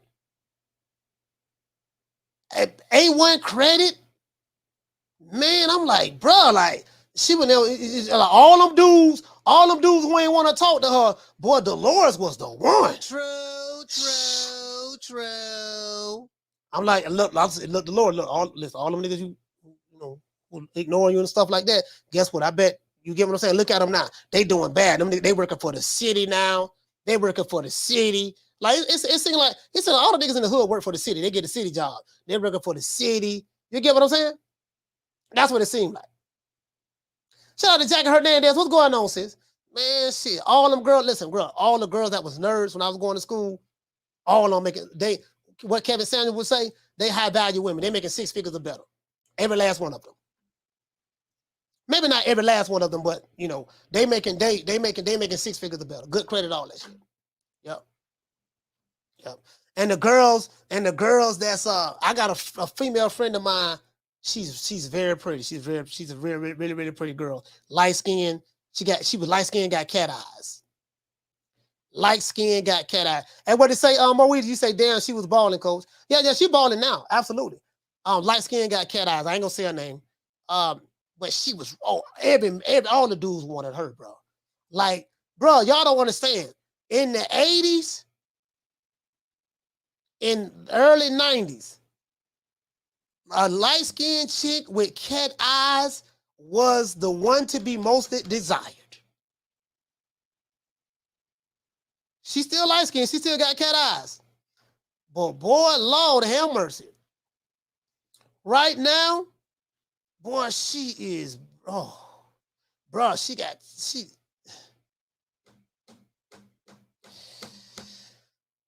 just say this. Because she's a friend of mine, but right now, bro, she broke. She ain't got no money. She still like street dudes. Tattoos everywhere, face, stuff like that. And she always talk about how pretty she is. I be taking y'all, man. And she big now. She was slim and skinny. She was slim and skinny when we was going to school. Slim petite or something. She ain't petite no more, right? And she like, yeah, I be taking all your girls, all you chicks out there, all you hoes, man, be trying to holler at me, sliding in my DMs. She living in an apartment. She's 50. She's 50 years old. She's still talking like she was when we was kids. We were teenagers. All your man still sliding in my DMs and all that stuff there. Y'all wish y'all can look as pretty as me. Now, she is pretty. She's a naturally pretty woman. I'm not going to lie. But I'm like, that's all you bringing to the table. You get what I'm saying? That's all you bringing to the table. You pretty, but you a whole lot bigger now than you was back then. You got bad credit. You still living in an apartment, and she don't mess with nothing but young dudes. She's a professional cougar, right? She don't mess with nothing but young dudes. She like the young dope boys. That's it. I'm dead ass serious. She like the young. She's still trying to relive her youth. It's like, sis, you 50 years old now. It's over. And she ain't realized it's over yet. She's still trying to relive her youth. You 50 years old now. Yeah, you still pretty and all that stuff there. You got all the young dudes. Yeah, all the young dudes. You know, my milkshake bring all the boys to the yard. Yeah, because you an old chick who will give it up easy. You messing with kids your son age. Your son 25. You messing with dudes his age. You sleeping with his friends. You get what I'm saying? But back in the day, and everyone was at her. Everyone was at her. You get what I'm saying? Man, like, it is what it is, man. So, I mean, that's just how it is, man. That's just how it is. She won't none of the square dudes, the dudes that square, the dudes that had the good credit, the engineers and this and that, and like, she don't want those dudes. She's not attracted to those dudes. She's attracted to the losers. True. Be on Instagram right now bragging. Took every selfie known to man. Any selfie, she got more selfies than Ryan Garcia. Every selfie known to man, you know what I mean? I'm like, just wasted talent. Just wasted talent. You get what I'm saying? Wasted talent. You refuse, like at 50 years old, you still chasing people half your age, and like the good guys, like just wasted talent. You get what I'm saying? It just, it is what it is. Shout out to Jamie, man. What's going on, man? Shout out to Metal Hendrix. Metal Hendrix, what's going on, fam? So it go both ways. He said, Coach, that's the cougar I need. Weedy, what you said? You said that's a cougar you need. He said, what's her IG, Coach? No, I ain't. That's a friend of mine. I ain't gonna tell you her IG now. I ain't gonna tell you her IG. Then you'll know who she is. No, I ain't gonna say that. I ain't gonna do that. She a friend of mine. I gotta stay anonymous with this. You know what I mean? Because we've been knowing each other since I was 13 years old. We've been knowing each other since I was 13. So, we've been knowing each other for 36 years. So, I ain't gonna put out there like that there. You get what I'm saying? But, I'm just saying though, bro, like 50, See her chasing them jitterbugs. She like young AK, young Smith and Wesson, young drive-by, little drive-by, little Uzi shotgun, little AK-47. She like those type of dudes. Carla, what's your name? Where you calling from? What's up, Coach? Is your never D-Block, D-Town, D-City, D-Ville, Baltimore. Fact! D-Block, talk to me, fam. You know, this show was great today, Coach, like always, man. Man, I'm telling you, man, one day I'm going to see you on TV. I'm telling you, Coach, you're going to be the anchor. I told you, even though you don't want to be ESPN, maybe Fox. Maybe we get you on Fox, Coach. Man, Berlanga, Coach, I just can't get him out of my head, Coach. I think he's going to be great. I've been thinking about this too much, or maybe not thinking about enough. Yeah. I really want people to push. I mean, I really want people to understand this when I say this, because if he's gonna fight Munguia, the zone's probably gonna put it on pay-per-view. I'm thinking that, Coach, maybe low pay-per-view, but this is what we need in the sport. We need this rivalry renewed again. Yeah. It's been a while, and I think that, you know, instead of like putting our boxers down, you know, with no facts like I am, I'll put you down with facts. Now, if you ain't coming with facts with Berlanga, with hate with facts, then you ain't gotta hate, man. Mm-hmm. Just enjoy the ride. You're gonna hate him when he becomes the real champion, Coach. What you say with that? You know, again, Edgar Berlanga, man, a lot of, you know, he still has some things he need to work on. He's a young fighter. Now, he does have the looks. And I'm gonna tell you something now. Did you see that honey dip that Edgar Berlanga came to the ring with? He got a nice little honey dip. Man. Now, she do look like one of those Instagram models, OnlyFans type chicks. I don't mean the stereotype. I don't want to stereotype D-Block, but that's okay. That look, I'm right there with you. You know, that kind of look like that kind of. I said, yeah, that's one of them OnlyFans type chicks, Instagram models. What he got right there, you know, I you know what I mean. So she ain't really gonna be there for him like that. There, you know, Edgar Berlanga like that. You know, pretty much. I don't think so. But yeah, he came in there with a bad one. Now I ain't gonna lie, but he came in there. Now that right there, you can't do nothing with that, D-Block. I'm gonna tell you why. She gonna be high maintenance. She gonna want all kind of money to go try to live the lifestyle that she see other chicks, that she think other chicks are living on Instagram. You know, you gotta. I don't seen that before. I don't know what time that is. You know what I mean? She pretty and cute and fine, but that's about it. You know, so I just want to throw that out there. Edgar Berlanga gonna learn that when he get older. But go ahead. And I got one thing to say, because I know you got to roll. I want people, when you say Berlanga's name, to show him some respect. He deserves it. He was in the ring 12 rounds with one of the toughest Irish fighters that's come out. He's from Ireland, right, Coach? Talk about Quigley. What you say, about one of the toughest? What?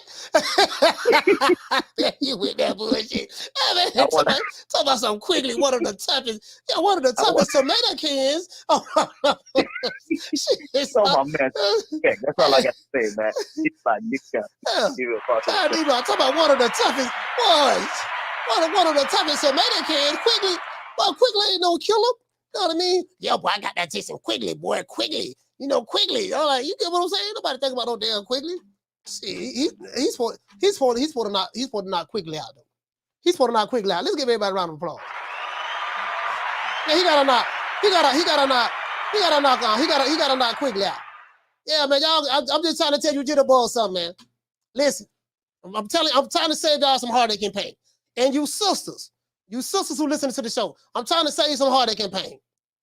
The dope boy dude, the dude that, or the scammer, the dope boy dude or the scamming dude, the guy who, you know, got the flash, the money, the material stuff, I'm telling you,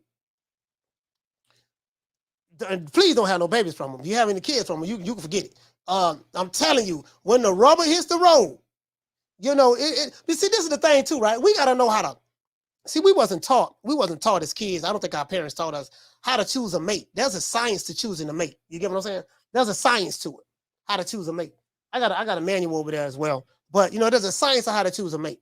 You know, to try to find something compatible with you, men and women. You know what I mean? So, you know, you don't want to, you know, if you're attracted to Cardi B's, Glorillas, Sukahanis,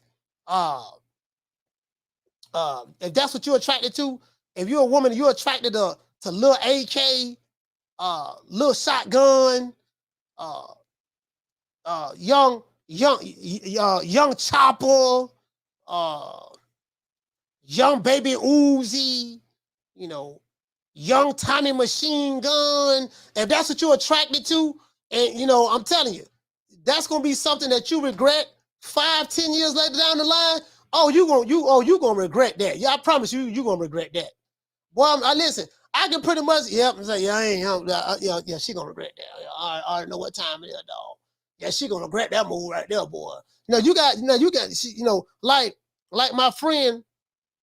These are the requirements. You know how you go on a job and you gotta qualify for the job. You be online looking like, let's say you want to be an engineer or something, and you apply for a job and they have the requirements that they have what they're looking for. We're looking for someone with 5 years experience, who specializes in graphic design, also know how to do underwater welding, and know how to do work with a WordPress website or ClickFunnels, right?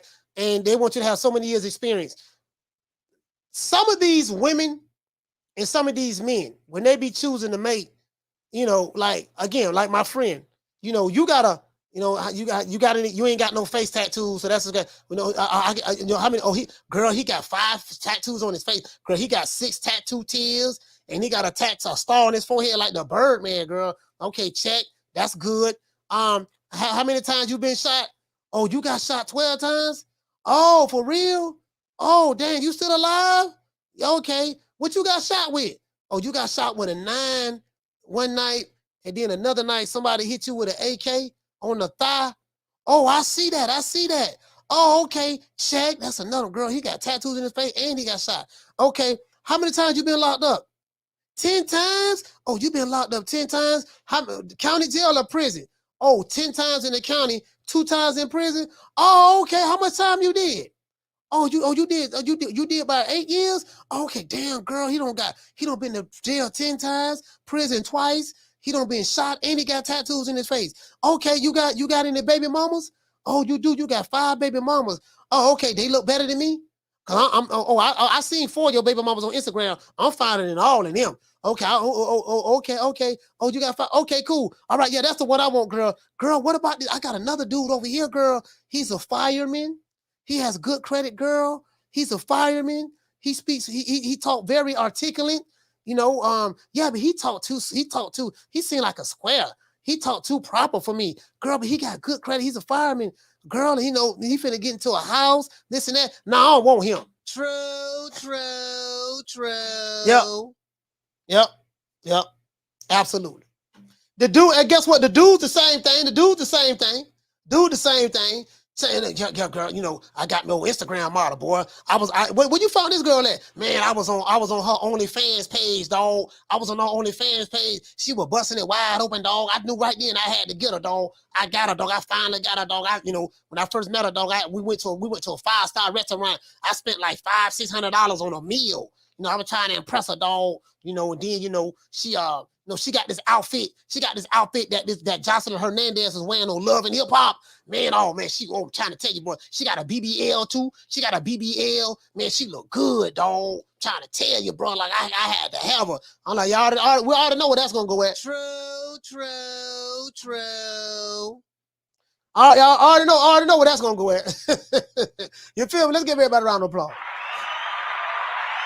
And you already know.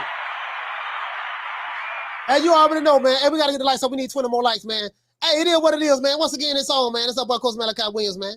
It is what it is, man. I'm trying to tell you, dog, man. Shout out to Jamal the Hitman Charlo for landing the Canelo sweepstakes. We the Charlo twins. We known for calling everybody out. Please call these people out. Listen, the whole world's looking at you. Call these people out. What's up? It's the Jamal the Hitman Charlo. Let's get it. Who want it? Name them names, man. They know who they is. Name them names, please. The names need to be named. They know who they is. The Mexican monster. Mexican monster. Hello. Yeah, man, the Mexican monster, man. It is what it is, man. I'm trying to tell y'all, dog, like, hey, you don't find out what you should be, who you should be with, and who you shouldn't be with until years later. It be child support court. Years later, dog. Just years later, child support. several prison sentences, you know. Then you find out, you be like, damn, man, I just saw such and such. And then get them chicks, the females that were nerds, who the popular dope boy dudes and they want to talk to back then. She remember too. She be like, oh yeah, she said, yeah, I remember you. Yeah, I remember you, June boy. Yeah, I remember you. Yeah, I remember you. So I always like the red girls with the cat eyes. Yeah, I remember that. Yeah, I remember. Yeah, yeah, I remember that. Yeah, I remember that. You had dumped me for such and such. I remember that. How you doing now though? Look like you working for the city? Oh, you working for the garbage company? Oh, okay. You working on the back of a garbage truck? Oh, okay. Working for the garbage company now. Yeah. What you doing now? Hey, hold on. You looking kind of thirsty now. Oh, I'm married. My husband an engineer. I'm a nurse. You know what I mean? We make both of us making over 6 figures a year. We live in a nice suburban neighborhood. Great credit. Got beautiful kids. Yeah. Do your husband mind if you cheat? Do your husband mind if you cheat? Yes, he does. And I don't think I'm gonna do anything with you. True. Yeah, for real though. Shout out to Ellie Maddox dropping that $2 super chat. If her eyelashes long as an eagle feathers, look out. Yeah, for sure. It is what it is, man. Shout out to my dog, Boo.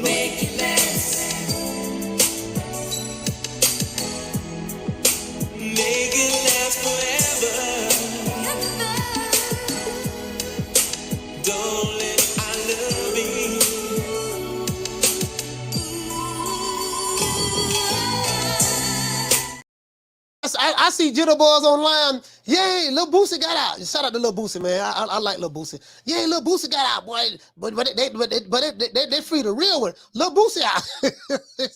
Nigga, what are you celebrating? You celebrating Lil Boosie? Okay, Lil Boosie got out. What does that have to do with you? I'm just saying, dog, Lil Boosie out, dog. He out.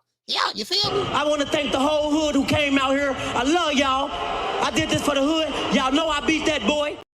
Man, it is what it is, man. Man, what you say, fam? What did he say, fam? He said dugout. He said doggone Offset just revealed that Cardi B got a train ran on her while they were still married, coach. I don't know how true that is, but if that's the case, I mean, you get what I'm saying? If he revealed, like, why would you reveal that? That's one. Like, why would you, if that's true what you're saying, because I don't know if it's true or not, but if that's true what you're saying, why would he reveal that? Like, why?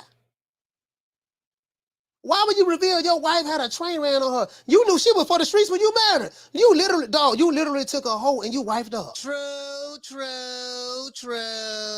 Oh, Captain Save A Hoe, nigga. Here I come to save the day. Hey. Coming through to save the day. Oh, Captain, you know what I mean? Oh, Captain Save A Hoe. You knew what she was when you met her. That wasn't no secret. She was busting it wide open before you met her. You know what I mean? Come on, man. These old Captain Save A Hoe, niggas take the cape off your back, dog. You know what I would have did with him? What I would do with Offset? I'm gonna take Offset. We gonna kidnap. We gonna take him to we gonna try to deprogram him, right? Because Offset probably one of them dudes. He couldn't really get no really fine chick growing up, but once he got money and stuff, he's able to get it because they're attracted to the money. And so, dog, you literally took a stripper, wifed her up, got babies from her, fell in love, and you saying she running trains, like dudes running trains on her? Come on, dog.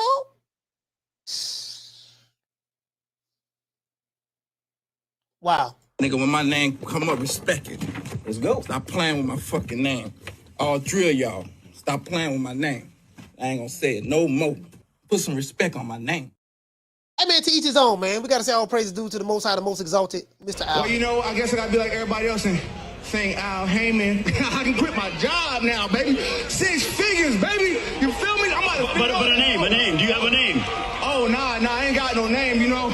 Name them names, man. They know who they is. Name them names, please. Them names need to be named. They know who they is. The Mexican monster. Hey, man, I mean, you get what I'm saying? Oh, Captain Save A Hoe ass nigga, man. What we gonna do? We gonna sit him down. Say, dog, listen. You gonna listen. It's 3. What this we gonna do, dog? I know you're a rapper, but I'm fixing to deprogram you. If you come to my retreat, if you a man that's in love if you old Captain Save A Hoe ass nigga, what I'm gonna do, I'm gonna make a retreat for men, for Captain Save A Hoes, right? And male or female, you know, it don't matter. But Captain Save A Hoes, right? We're gonna send you to a retreat. And what I'm gonna do every day, it's 24 hours in a day, right? 23 hours of that day, you will be listening to JT Money, Too Short, and Sugar Free. We have to deprogram Captain Save A Hoes, right? We're gonna, you know, and what Sugar Free said, and right before I go, please donate my brain to Captain Save A Hoe. What we're going to do is we're going to take these Captain Save A Hoes. We're going to deprogram them. We're going to give them a heavy dose of Too Short.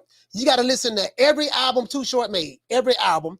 You got to listen to every album JT Money made, from the Poison Clan to JT Money solo albums. And you got to listen to every album that Sugar Free made.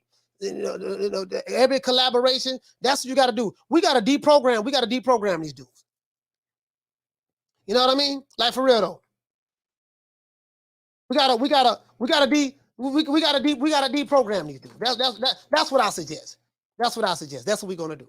Shout out to everybody in the chat, man. It is what it is, man. If you got a cape on your back, if you a sister and you chasing young AK, little Uzi, little shotgun 47, ain't no such thing as a gun called shotgun 47. If you chase a little shotgun and you want to be in love with him while ignoring the guy who you should be with, Riley, get him. Fuck you. Fuck the plane you flew in on. Fuck them shoes. Fuck the socks with the bell on it. Fuck them cheap ass cigars. Fuck your yuck mouth teeth. Fuck your hairpiece. Fuck your chocolate. Fuck Guy Ritchie. Fuck Prince William. Fuck the Queen. This is America. My president is black and my Lambo is blue, nigga. Now get the fuck out my hotel room. And if I see you in the street, I'm slapping the shit out of you. I mean, it is what it is, man. Shout out to Ellie Maddox dropping that $2 super chat. He said, if the fingernails longer than fingers, she for the streets. I'm just, you know, I ain't trying to, you know, it is what it is, man. Like, I mean, you like who you like, but you know, you can't be shocked at what you get. You know what I mean? It is what it is. Gloria Day and the Set Trips. These niggas don't play. These niggas don't play. We don't play. You ain't heard. They be tripping. We be tripping. So they swerving on. No faking and no snitching. And repping hard for the set. Oh, mamas, it ain't no lie. Because niggas gonna bust. Niggas gonna bust. You know, we may throw a little bit of rapping forte in there too. Throw a little bit of rapping forte. Put rapping forte in there as well, man.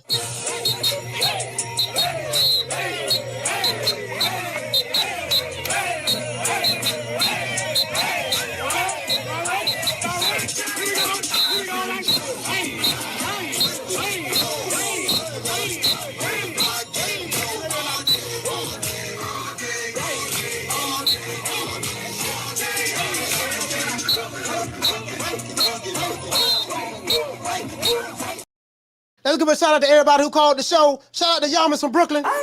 Shout out to Martin from Oakland. Shout out to Isaiah from San Diego. Shout out to Jared from B-More. Shout out to Jamie from New York. Shout out to Coach Eddie from the ATL. Shout out to Kermit from DC. Shout out to D-Block from Dallas, Texas. Shout out to Martin from Jersey. And let's give a shout out to everyone who gave a super chat. Shout out to Jackie Hernandez. Shout out to Abdul Wakil. Shout out to 15 Rounds. Shout out to $1 Trillion Dreams. Shout out to JRG.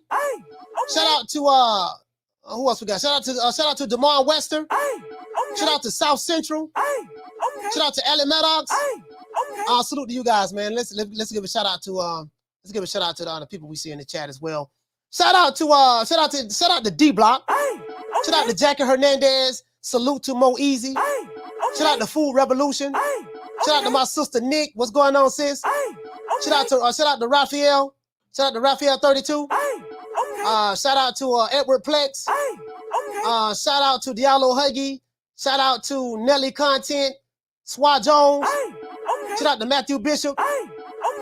Shout out to Schoolo X-Man. Shout out to Thug and D. Shout out to Flex BX. Shout out to Juan Carlo Gonzalez. Shout out to Gertz. Shout out to my sister Mo Easy. Shout out to who else we have in the building? Shout out to Knockdown 305, Dade County's finest. Shout out to Dr. Paul Evans. It is what it is, man. Jamie Rivera. Shout out to Marquis. And who else I may have forgotten? Shout out to Ellen Modos dropping that $2 super chat. He said, Coach, some folks like playing with broken toys. I mean, it is what it is, man. Shout out to them games, Brady 12, Metal Hendricks. Once again, it's on as our boy Coach Malachi Williams signing out.